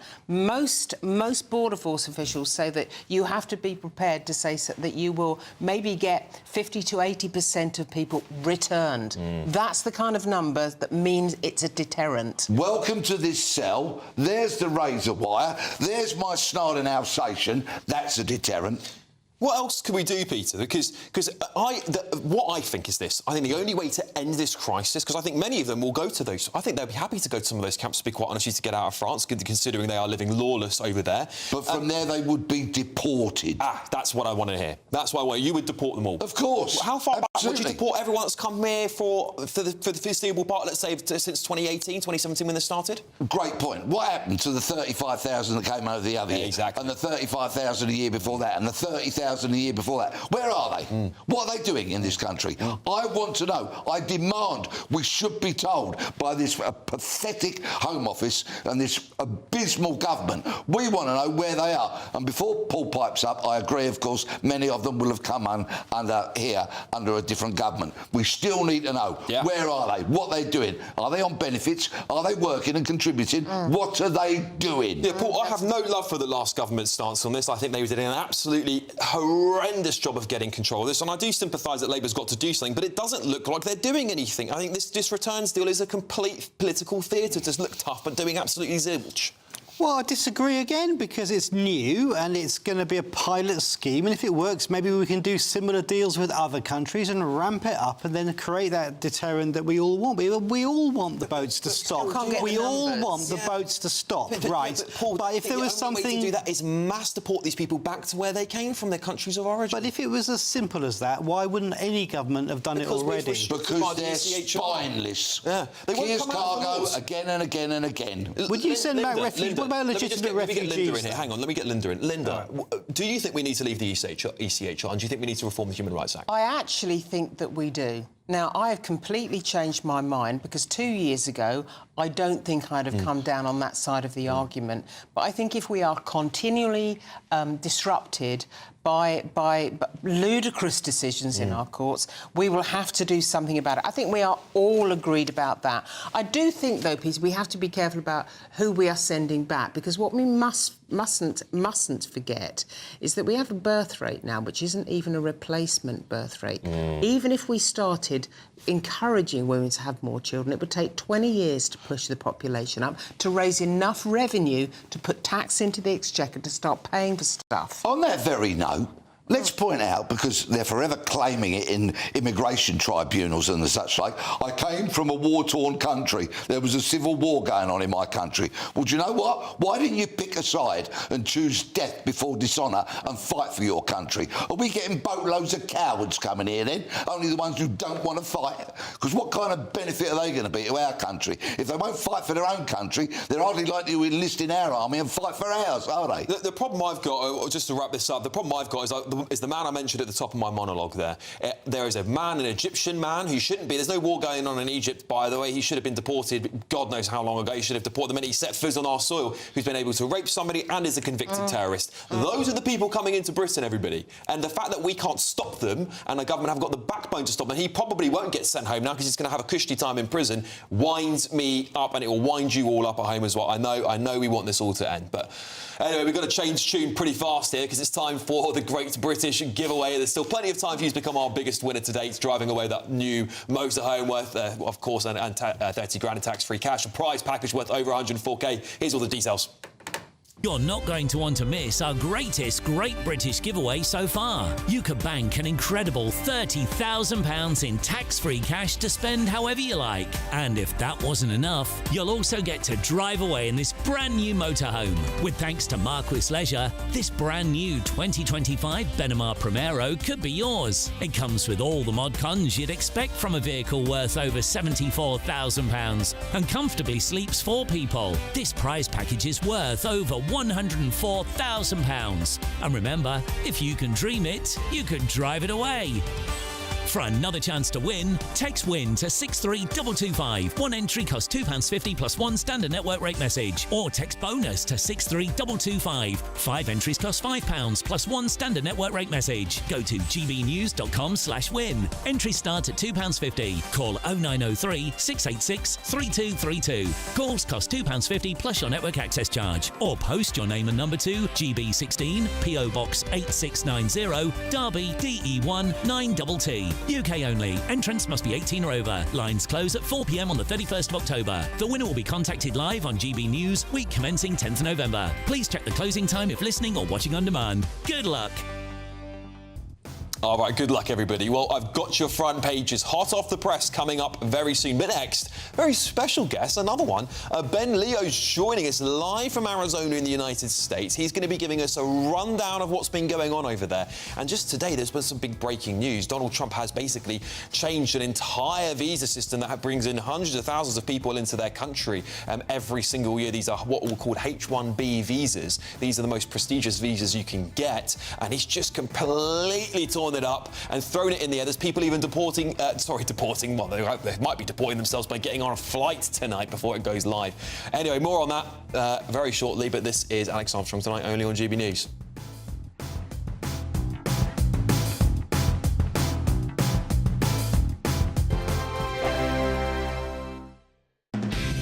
Decisions made in Washington aren't just shaping America, they're shaping Britain too. From migration to global security, from crime to health. Whatever happens in the White House today will be felt in your town or city tomorrow. That's why The Late Show is live from Washington, D.C. Cutting through the politics to show you what it all means for Britain. The Late Show Live starts Monday night at midnight. Only on GB News, Britain's news channel. GB News Breakfast. Every day from 6 a.m. Are you panicking when you're in Northern Ireland when you go out and about because there is a lack of chargers? Well, listen, I'm really pro-EV, and we've had the odd issue with broken EV chargers, particularly yesterday at both Ballymoney at Beasties and also over at Dunsilley. We had issues with chargers, but the charging infrastructure is used very rarely. My mother, for example, she has overnight charging at home. She's never used a public charger, and she's had the car for 3 years. Yeah. So if you've got that domestic overnight charging, it's cheap. It's very affordable if you buy a 2-year-old EV, and they are absolutely the way forward.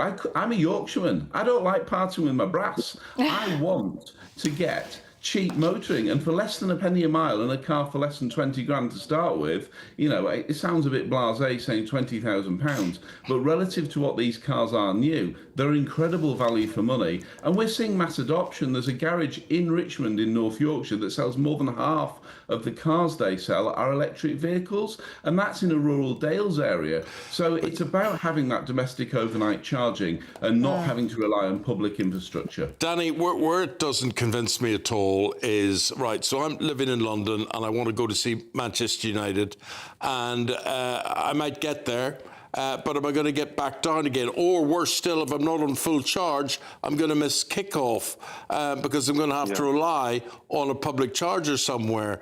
So is that the sort of anxiety? I mean, you were talking about range anxiety there, Ellie. Is that the sort of anxiety people have? I mean, I genuinely have that. Despite what we were hearing there from Fraser. GB News, the People's Channel. From the school run to the home run, watch a new show for all of Britain. He can say whatever he wants. A straight-talking show where all voices are heard. And, you know, when are we going to stop talking about smashing the gangs and actually do it? With the stories that matter from every part of our country. There's a bit of a crash landing there for your Chancellor. Bold, fearless and standing up for you. That's me, Martin Daubney, 3 p.m. till 6 p.m, weekdays, here only on GB News. The People's Channel, Britain's news channel.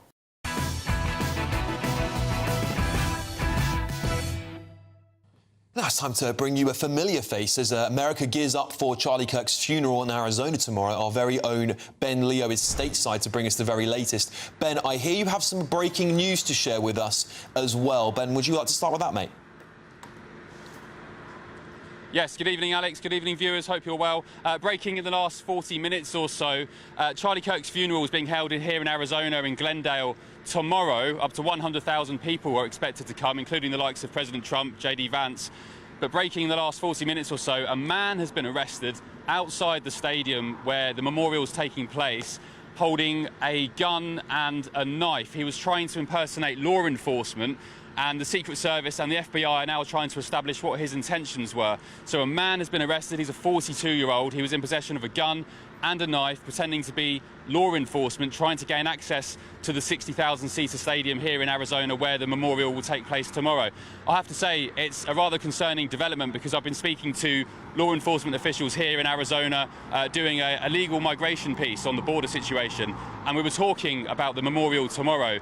It's a top-level event where the Secret Service, the FBI, all the law authorities will be on their top grade, top alert, highest alert level, simply because of how many people are due to attend, 100,000, so many supporters of Charlie Kirk, but also, as I said, swathes of the Trump administration. The president will be there himself speaking, J.D. Vance, Pete Hegseth, the Secretary of War, they'll all be there. So it's a massive event tomorrow, and there are grave concerns about how tomorrow will go down in terms of safety, and this breaking piece of news in the last 40 minutes or so just adds to the concern. So a 42-year-old arrested outside the stadium where Charlie Kirk's memorial will take place tomorrow, holding a gun and a knife, trying to get inside, Alex. Yeah, and Ben, you know, the president said he was going to crack down on what he would call left-wing extremism. He wants to brand Antifa a terrorist organisation, all things that will be very welcome on the right of the spectrum. And I suspect events like that will only prove him to have more, give him more resolve and prove him right. I also want to ask you about some other news, if you don't mind, briefly, Ben, because the president also tore up H-1B visas this evening at very, very late notice, which grounded some flights I saw online. What's the backlash to that been like in the United States of America? Well, yeah, you mentioned that flight. I think it was a flight leaving San Francisco where it was delayed from takeoff because a H-1B visa holder. So the H-1B visa, just for viewers at home, it's a particular type of visa for very high-skilled workers. And in the US, Elon Musk has been a big supporter of it. That's where he clashed heads with Donald Trump last year about it, and many MAGA fans. It's a visa for the likes of high-skilled Indians, for example, who are very, very good at IT, very good at coding, which allows them into the country. President Trump's argument is that we want American workers doing these jobs. So what he's done in the last couple of days is slap a massive $100,000 fee, a one-time fee, for new H-1B visa applicants.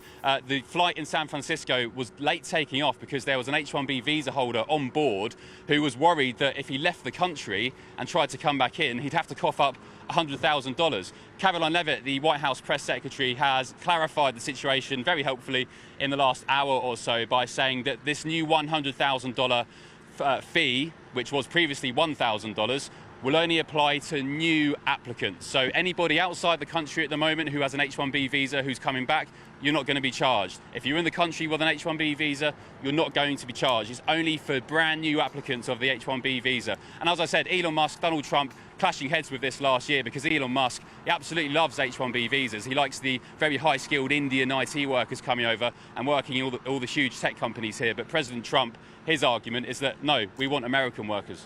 Yeah, indeed. And if briefly as well, Ben, if you could tell us a little bit about what you're doing at the border. I don't want to give away what you're working on, but what's it looking like at the border? Of course, Trump has taken an exceptionally harsh line on illegal migration, claims there's been zero illegal migrants. I don't know if you managed to spot any, have you, Ben?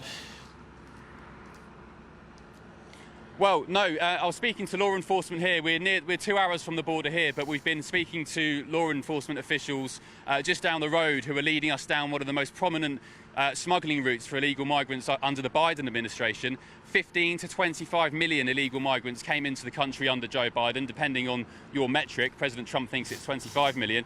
But surprise, surprise, Alex and viewers, what happens when you have a man in the White House who has some political will? It pretty much has gone down to zero overnight. There's a few groups, one or two, managing to get through.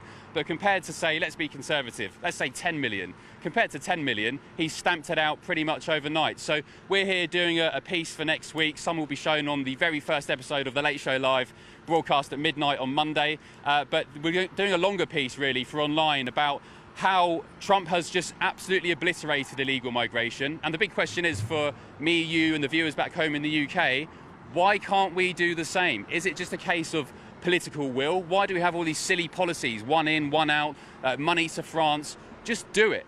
Just do it. President Trump has proved you can do it if you have some intent and some authenticity and political will. Why can't we do the same in the UK? So very excited to show that to you and the viewers from next week, Alex. Yeah, anything else that the viewers should expect to see from The Late Show Live? Of course, that's launching on Monday. What sort of stuff should they expect to see, Ben? Well, it's going to be a jam-packed week. Monday's episode will be certainly top of the list. Nigel Farage will make an appearance. I'm going to be speaking to Carrie Lake, one of the leading Republicans here in Arizona. She ran for governor over the past couple of years. She was tipped, actually, to be President Trump's vice president in the election last year. So we've got Nigel Farage, Carrie Lake. We've got the border piece here from me as well. And also, I understand there's a big press conference at the start of next week from Robert Kennedy, the Health and Human Services Secretary, Bobby Kennedy Jr., and President Trump, who say they have a massive announcement to make on the link between vaccines and autism. I'm not sure what the detail is on that, but that's certainly going to be something to watch out for. Brilliant stuff. Well, look, Ben Leo there, live in Arizona. We'll be seeing you in the next hour. So thanks for joining us, Ben. We look forward to seeing you again. Here's also a first look at what you can expect from The Late Show live from Monday. Decisions made in Washington aren't just shaping America, they're shaping Britain too. From migration to global security, from crime to health. Whatever happens in the White House today will be felt in your town or city tomorrow. That's why The Late Show is live from Washington, D.C. Cutting through the politics to show you what it all means for Britain. The Late Show Live starts Monday night at midnight. Only on GB News, Britain's news channel. All right, coming up, first look at your front pages is, well, they're going to be here hot off the press. Well, trust me, you're really not going to want to miss what's on the front pages tomorrow. We'll see you just after the weather. I forecast a perfect holiday in the sun. Weather looking good then? For sure, and no worries about our travel insurance. All Clear Travel Insurance sponsors GB News Travel Destinations forecast. After a beautiful first half of the month for southern Europe, it now changes, with Western Europe turning unsettled, heavy rain and thunderstorms turning up, but we keep the dry and warm weather across Greece into Cyprus, as well as Italy. In fact, Italy is likely to turn hotter over the next few days, but you can see the band of rain and thunderstorms moving into parts of France, as well as northern parts of Spain and Portugal. Cooler winds blow here as well, with a drop in temperatures compared with the last few days. All Clear Travel Insurance sponsors GB News Travel Destinations forecast. Hello again and welcome to your latest GB News weather forecast from the Met Office. Sunday should be a brighter day for many of us. There will be some heavy blustery showers in places and it will feel quite a bit colder. But before we get there, we have got an area of low pressure that will bring some potentially disruptive amounts of rain and also some strong winds through Saturday evening, and then it turns much colder as we go through the day on Sunday with blustery showers. But back to Saturday evening, and it's northern England and perhaps North Wales that will see the focus of the wet weather, so some particularly heavy rain, travel disruption and some flooding perhaps on the roads in places, and some very strong winds for a time as well, clearing their way eastwards into the North Sea by the end of the night, but Lincolnshire and Norfolk could see some severe gales for a time. Quite a cool night to come, with temperatures dropping down into single figures in Scotland and perhaps even low enough for a touch of frost in places. But it will actually be northern parts of Scotland where it stays windier, so here some fairly frequent showers through the night and those lasting through much of Sunday too. Some hail, some thunder and some gusty winds associated with those showers too, and even a little bit of snow up over the highest ground. Showery also for Northern Ireland, the showers running down the Irish Sea into West Wales, Devon and Cornwall, some heavy showers potentially here. Inland areas though starting Sunday on a mostly dry note with some sunshine, and it will generally be a much drier, brighter but colder day to come on Sunday compared to on Saturday. Showers for some coastal regions exposed to that northerly breeze, and it will be windy for some northern areas in particular, gusts of 40 to 50 miles per hour perhaps across the Northern Isles of Scotland, and feeling cold here. Generally a cooler day to come wherever you are, with temperatures widely below average, highs of 16 or 17 in the far south. For Monday, a cold and in places frosty start to the day, but otherwise a much drier, sunnier day to come. Plenty of blue skies, just a few showers in the very far southeast of England and some running into the far northeast of Scotland as well. But otherwise, plenty of fine weather, and it's set to stay pretty settled through the first half of the coming week. Lots of sunshine by day, but some cold nights. Westminster's full of talk, but out here, it's the real world. Am I allowed to talk now? No, that's it. This is where it matters, real people and real lives. That's what politics is all about. In fact, has Trump made a good start? No. Straight answers, no spin, and just a couple of pints. How many fingers have I got up? About 10. So join me for Lee Anderson's Real World every Friday at 7 p.m. only on GB News. The People's Channel, Britain's news channel. You want to know what's really going on in the corridors of power? Labour don't know what to do with you half the time, and that makes you quite lethal in the chamber. Get behind the headlines with Chopper's Political Podcast. Join me, Christopher Hope, as I sit down with the great and the good of British politics. We'll see where this ruling takes us. These are the stories shaping our nation. Chopper's Political Podcast, available now on all platforms. Listen in and stay ahead.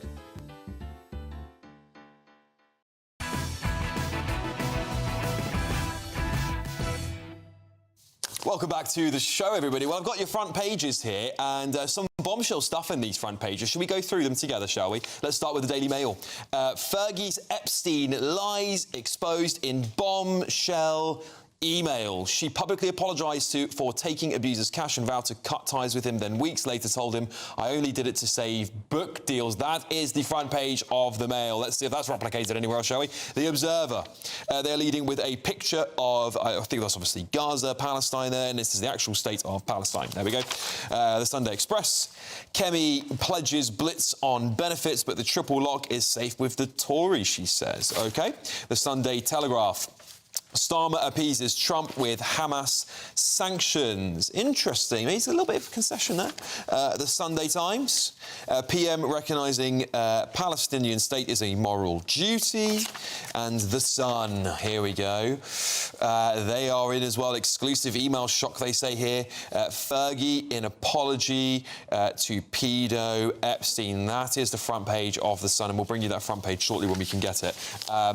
Should we lead on the Mail? We have to, don't we? We have to lead on the Mail here. And, of course, I haven't seen this email, and neither has anyone else on the panel here, so we're going to treat this as speculation until we've seen evidence, because we want to do justice to you all at home.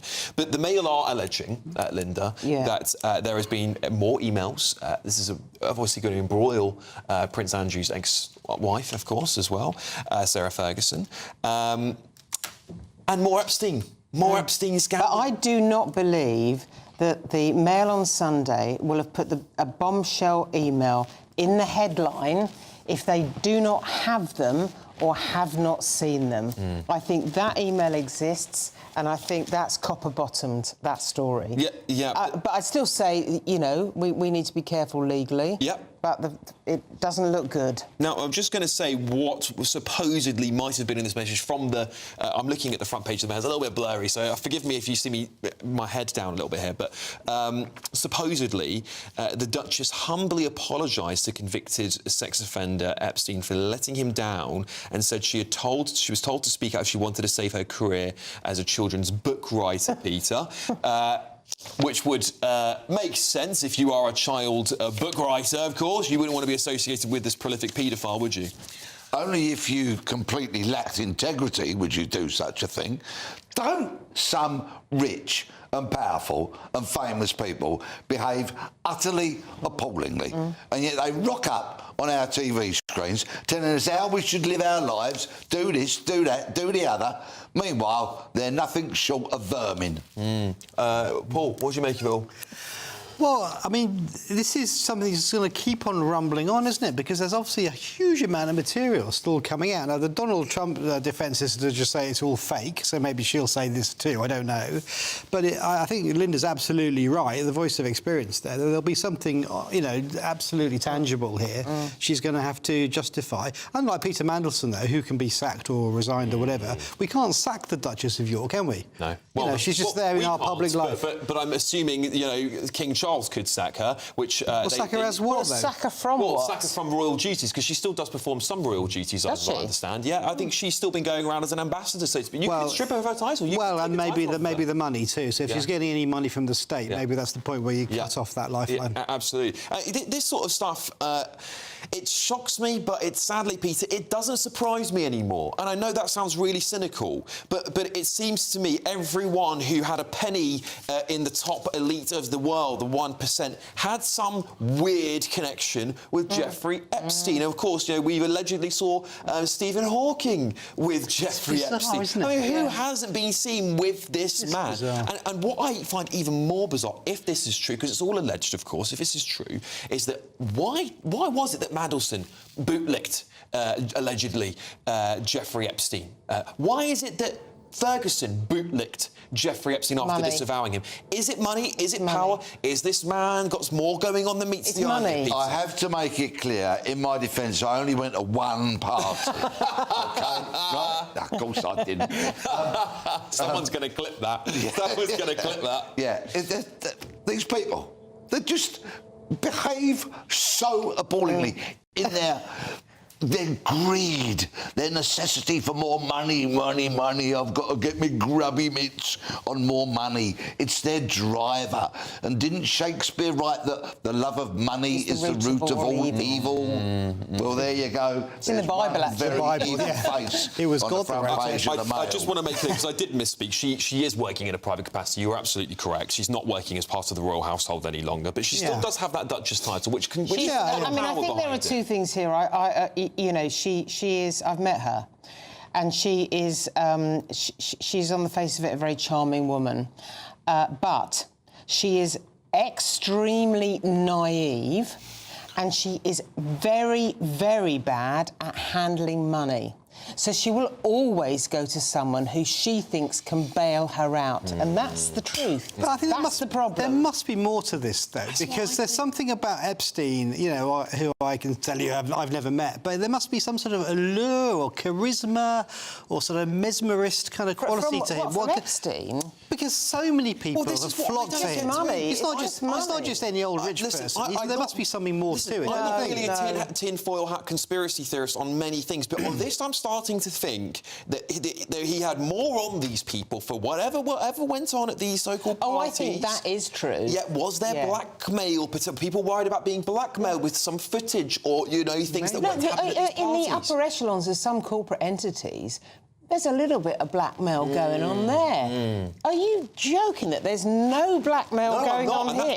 No, you're not. There absolutely must be. Yeah, but I mean, how much did he have on these people? I bet he had you start to loads. wonder then, Peter, you're a former detective. You start putting these pieces together and you go, did this man have such an incredible operation that he had blackmail potential, alleged potential blackmail on millions, or not millions, hundreds of very, very famous and powerful people? I would, in a different world, in a different lifetime, would have loved to have been part of the investigating team to investigate Epstein. If you put a team together to do that, you have to be so tight there can be no leaks and only have people that you would trust with your life working alongside you. But wouldn't it be lovely? Because we've only really seen Ghislaine Maxwell taken down, haven't we? I bet there were many others who deserve to be doing a bit of stir. Possibly more than her. I mean, she went down for it, but there are other people who will have been far more involved than even her. Yeah, she's the fall guy. And she looks like she might be getting a presidential pardon at some point. Oh, that's another ridiculous situation. And this is what I mean, tinfoil hat straight on here, by the way, just being slight conspiracy theorist here. The circumstances of his death don't make sense to me. They really don't make sense to me. All this stuff and the reluctance by the Trump administration, who said they would release all these files, suddenly when they get back into office, they're like, oh, should we be releasing that? There's a lot here. I don't think we'll ever find out 1% of it. I really don't, if I'm being honest with you. But look, we've got a spokesman for the Duchess of York who's told GB News this. The Duchess spoke of her regret about her association with Epstein many years ago, and as they have always been for her... Sorry, let me just read that again. I'll start from the top there because I want to get this right. The Duchess spoke of her regret about her association with Epstein many years ago, and as they have always been, her first thoughts are with his victims. Like many people, she was taken in by his lies. As soon as she was aware of the extent of the allegations against him, she not only cut off contact but condemned him publicly to the extent that he then threatened to sue her for defamation for associating him with paedophilia. She does not resile from anything she said then. This email was sent in the context of advice given to the Duchess to try and assuage Epstein and his threats. P.S. Can you lend me a few quid? It feels very much like it, doesn't it? Yeah. I mean, that doesn't stack up, does it? That does not stack up. Well, listen, that's what she's saying. Statement's badly written. That's what she's saying. We'll see if more comes out now with this massive amount of pressure. I think it'll be interesting to see. I suspect this story is now going to leak onto the next week, and it will bring back up the thing Starmer doesn't want to hear about, which is Mandelson. I mean, Prince in my opinion. Andrew, I have to say, is such a huge liability to the royal family. It's just the story. From a journalist point of view, it's a story that keeps on giving. Yeah, It just goes on and on and on. Well, listen, I want to stand up here. There has been a rally in Bournemouth. Far-right, racist, fascists, they have been waving that flag. Have a look at this.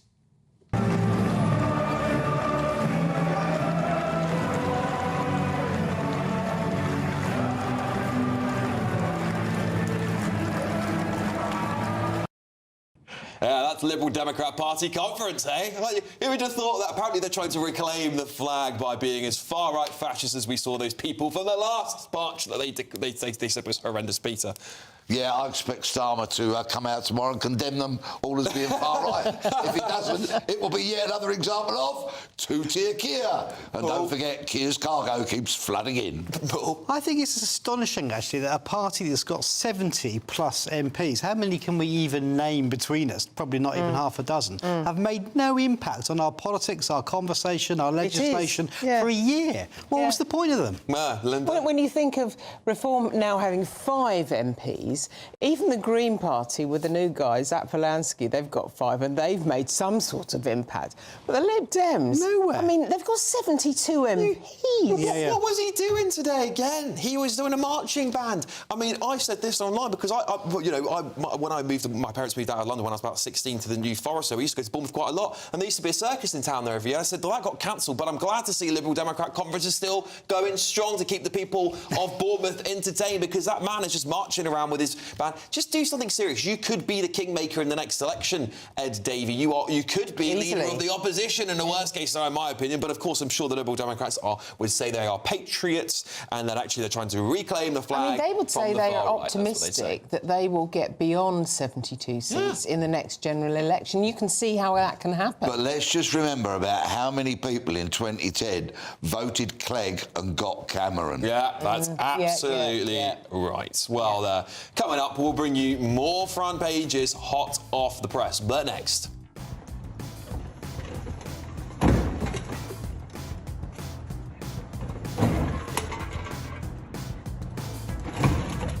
Looks like someone's had enough. We'll reveal all after the break. This is Alex Armstrong tonight, only on GB News.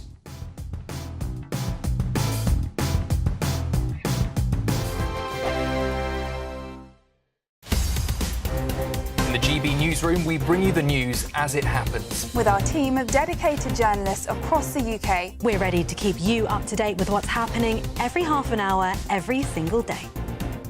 Bulletins here on GB News, the People's Channel, Britain's news channel. GB News Breakfast, every day from 6 a.m. Today's some joyous news. We're all very happy around the GB News studios, and that is because Emily Carver and Patrick Christie's have announced the birth of their baby son. Yes, and what a name it is. George Alexander Peter Christie's was born at 5:26 a.m. on Friday morning. Both mother and baby are doing well, and I think he's a baby Patrick. He's a mini Patrick. Look at his little face. Yeah. So cute. It's lovely news, isn't it? Oh, and a lovely name. It's got a lot of names. It's a long name. 4 names, but a solid, strong name. George Alexander Peter Christie. How many middle names have you got? Huh? How many middle names have you got? None. Have you not got any middle names? I'm playing Eamon Holmes. Is that it? Yeah, that's it. Ellie, have you got Do you not middle have a names? confirmation name? One you threw in yourself? Well, I do. You did have. I've got one. May.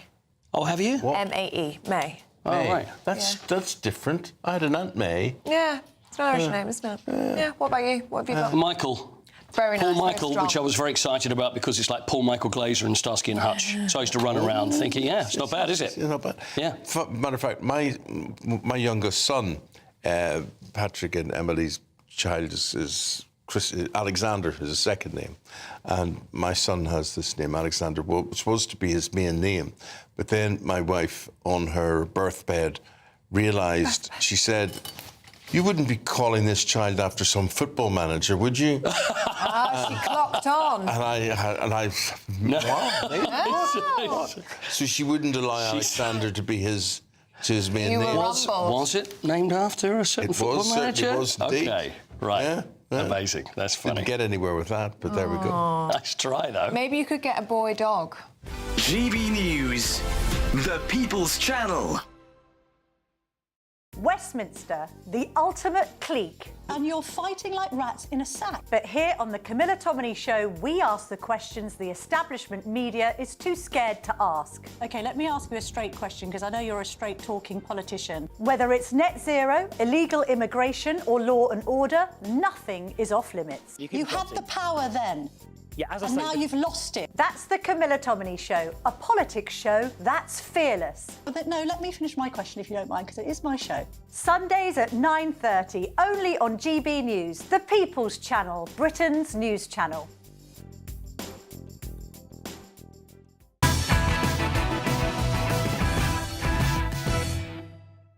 All right, welcome back, everybody. Well, now it's time for our big weekend fails, and I'm going to kick this off because I love doing these sorts of things because there are some bonkers people on the internet on there. Take a look at this. Nothing beats a Jet2 holiday. And right now, you can save £50 per person. That's £200 off for a family of 4. We've got millions of free child place holidays available with 22 kilograms of baggage included. Now, with Jet2 Holidays. Package holidays you can trust. Abtrinatal protected.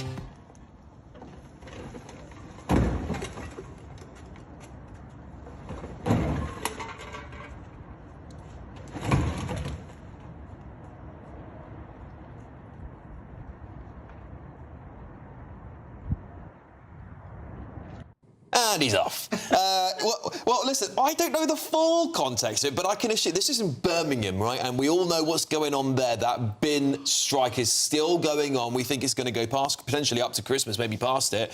And I think that bloke has either had enough or he's getting a little bit of revenge on somebody. Either way, I think if we talk about the bin crisis in that, because those bins did look pretty full, Linda, didn't they? Yeah. I mean, you wouldn't want to be in Birmingham right now, would you? No, not. Oh, horrible. No. Yeah, the rat-infested, Is it Birmingham the second largest it is city indeed. in the UK? It is indeed. Horrible. Sometimes I really miss my warrant card.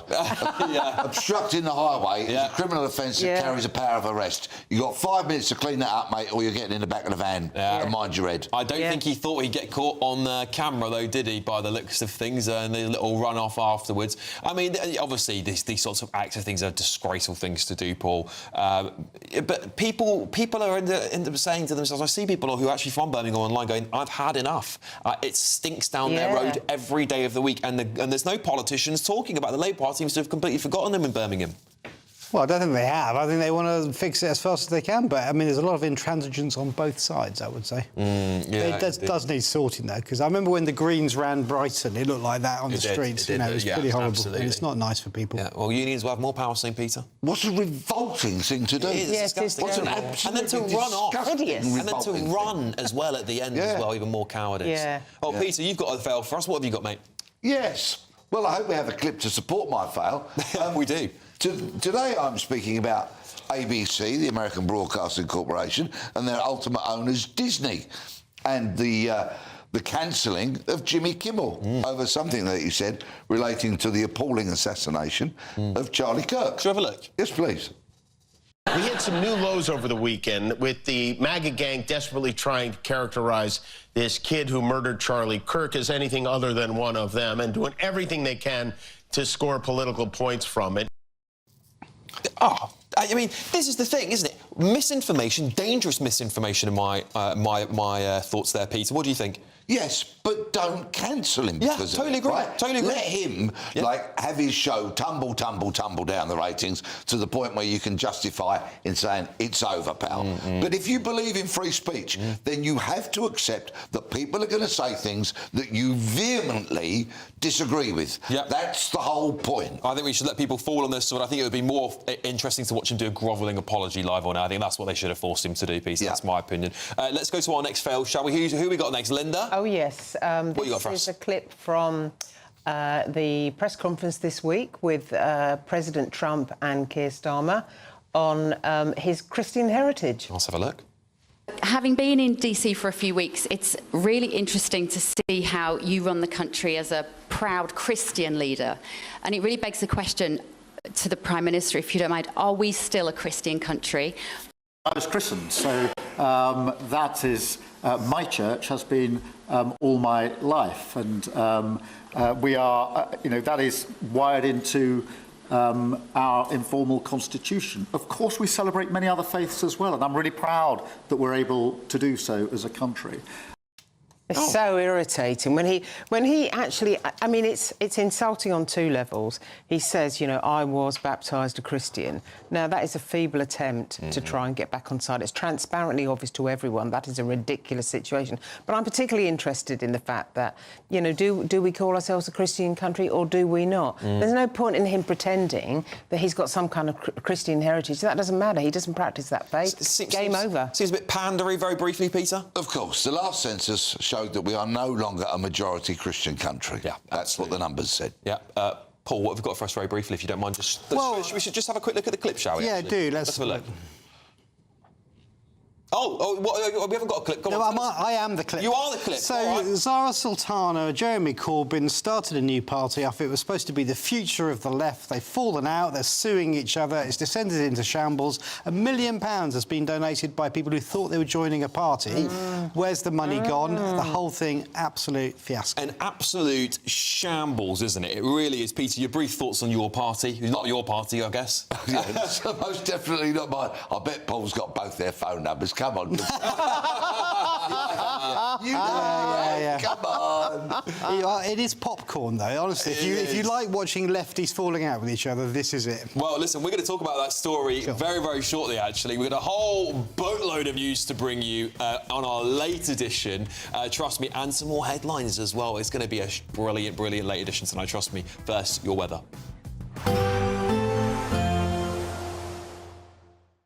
Expect warm spells with the odd rude interruption. Box Boilers sponsors the weather on GB News. Hello again and welcome to your latest GB News weather forecast from the Met Office. Sunday should be a brighter day for many of us. There will be some heavy blustery showers in places and it will feel quite a bit colder.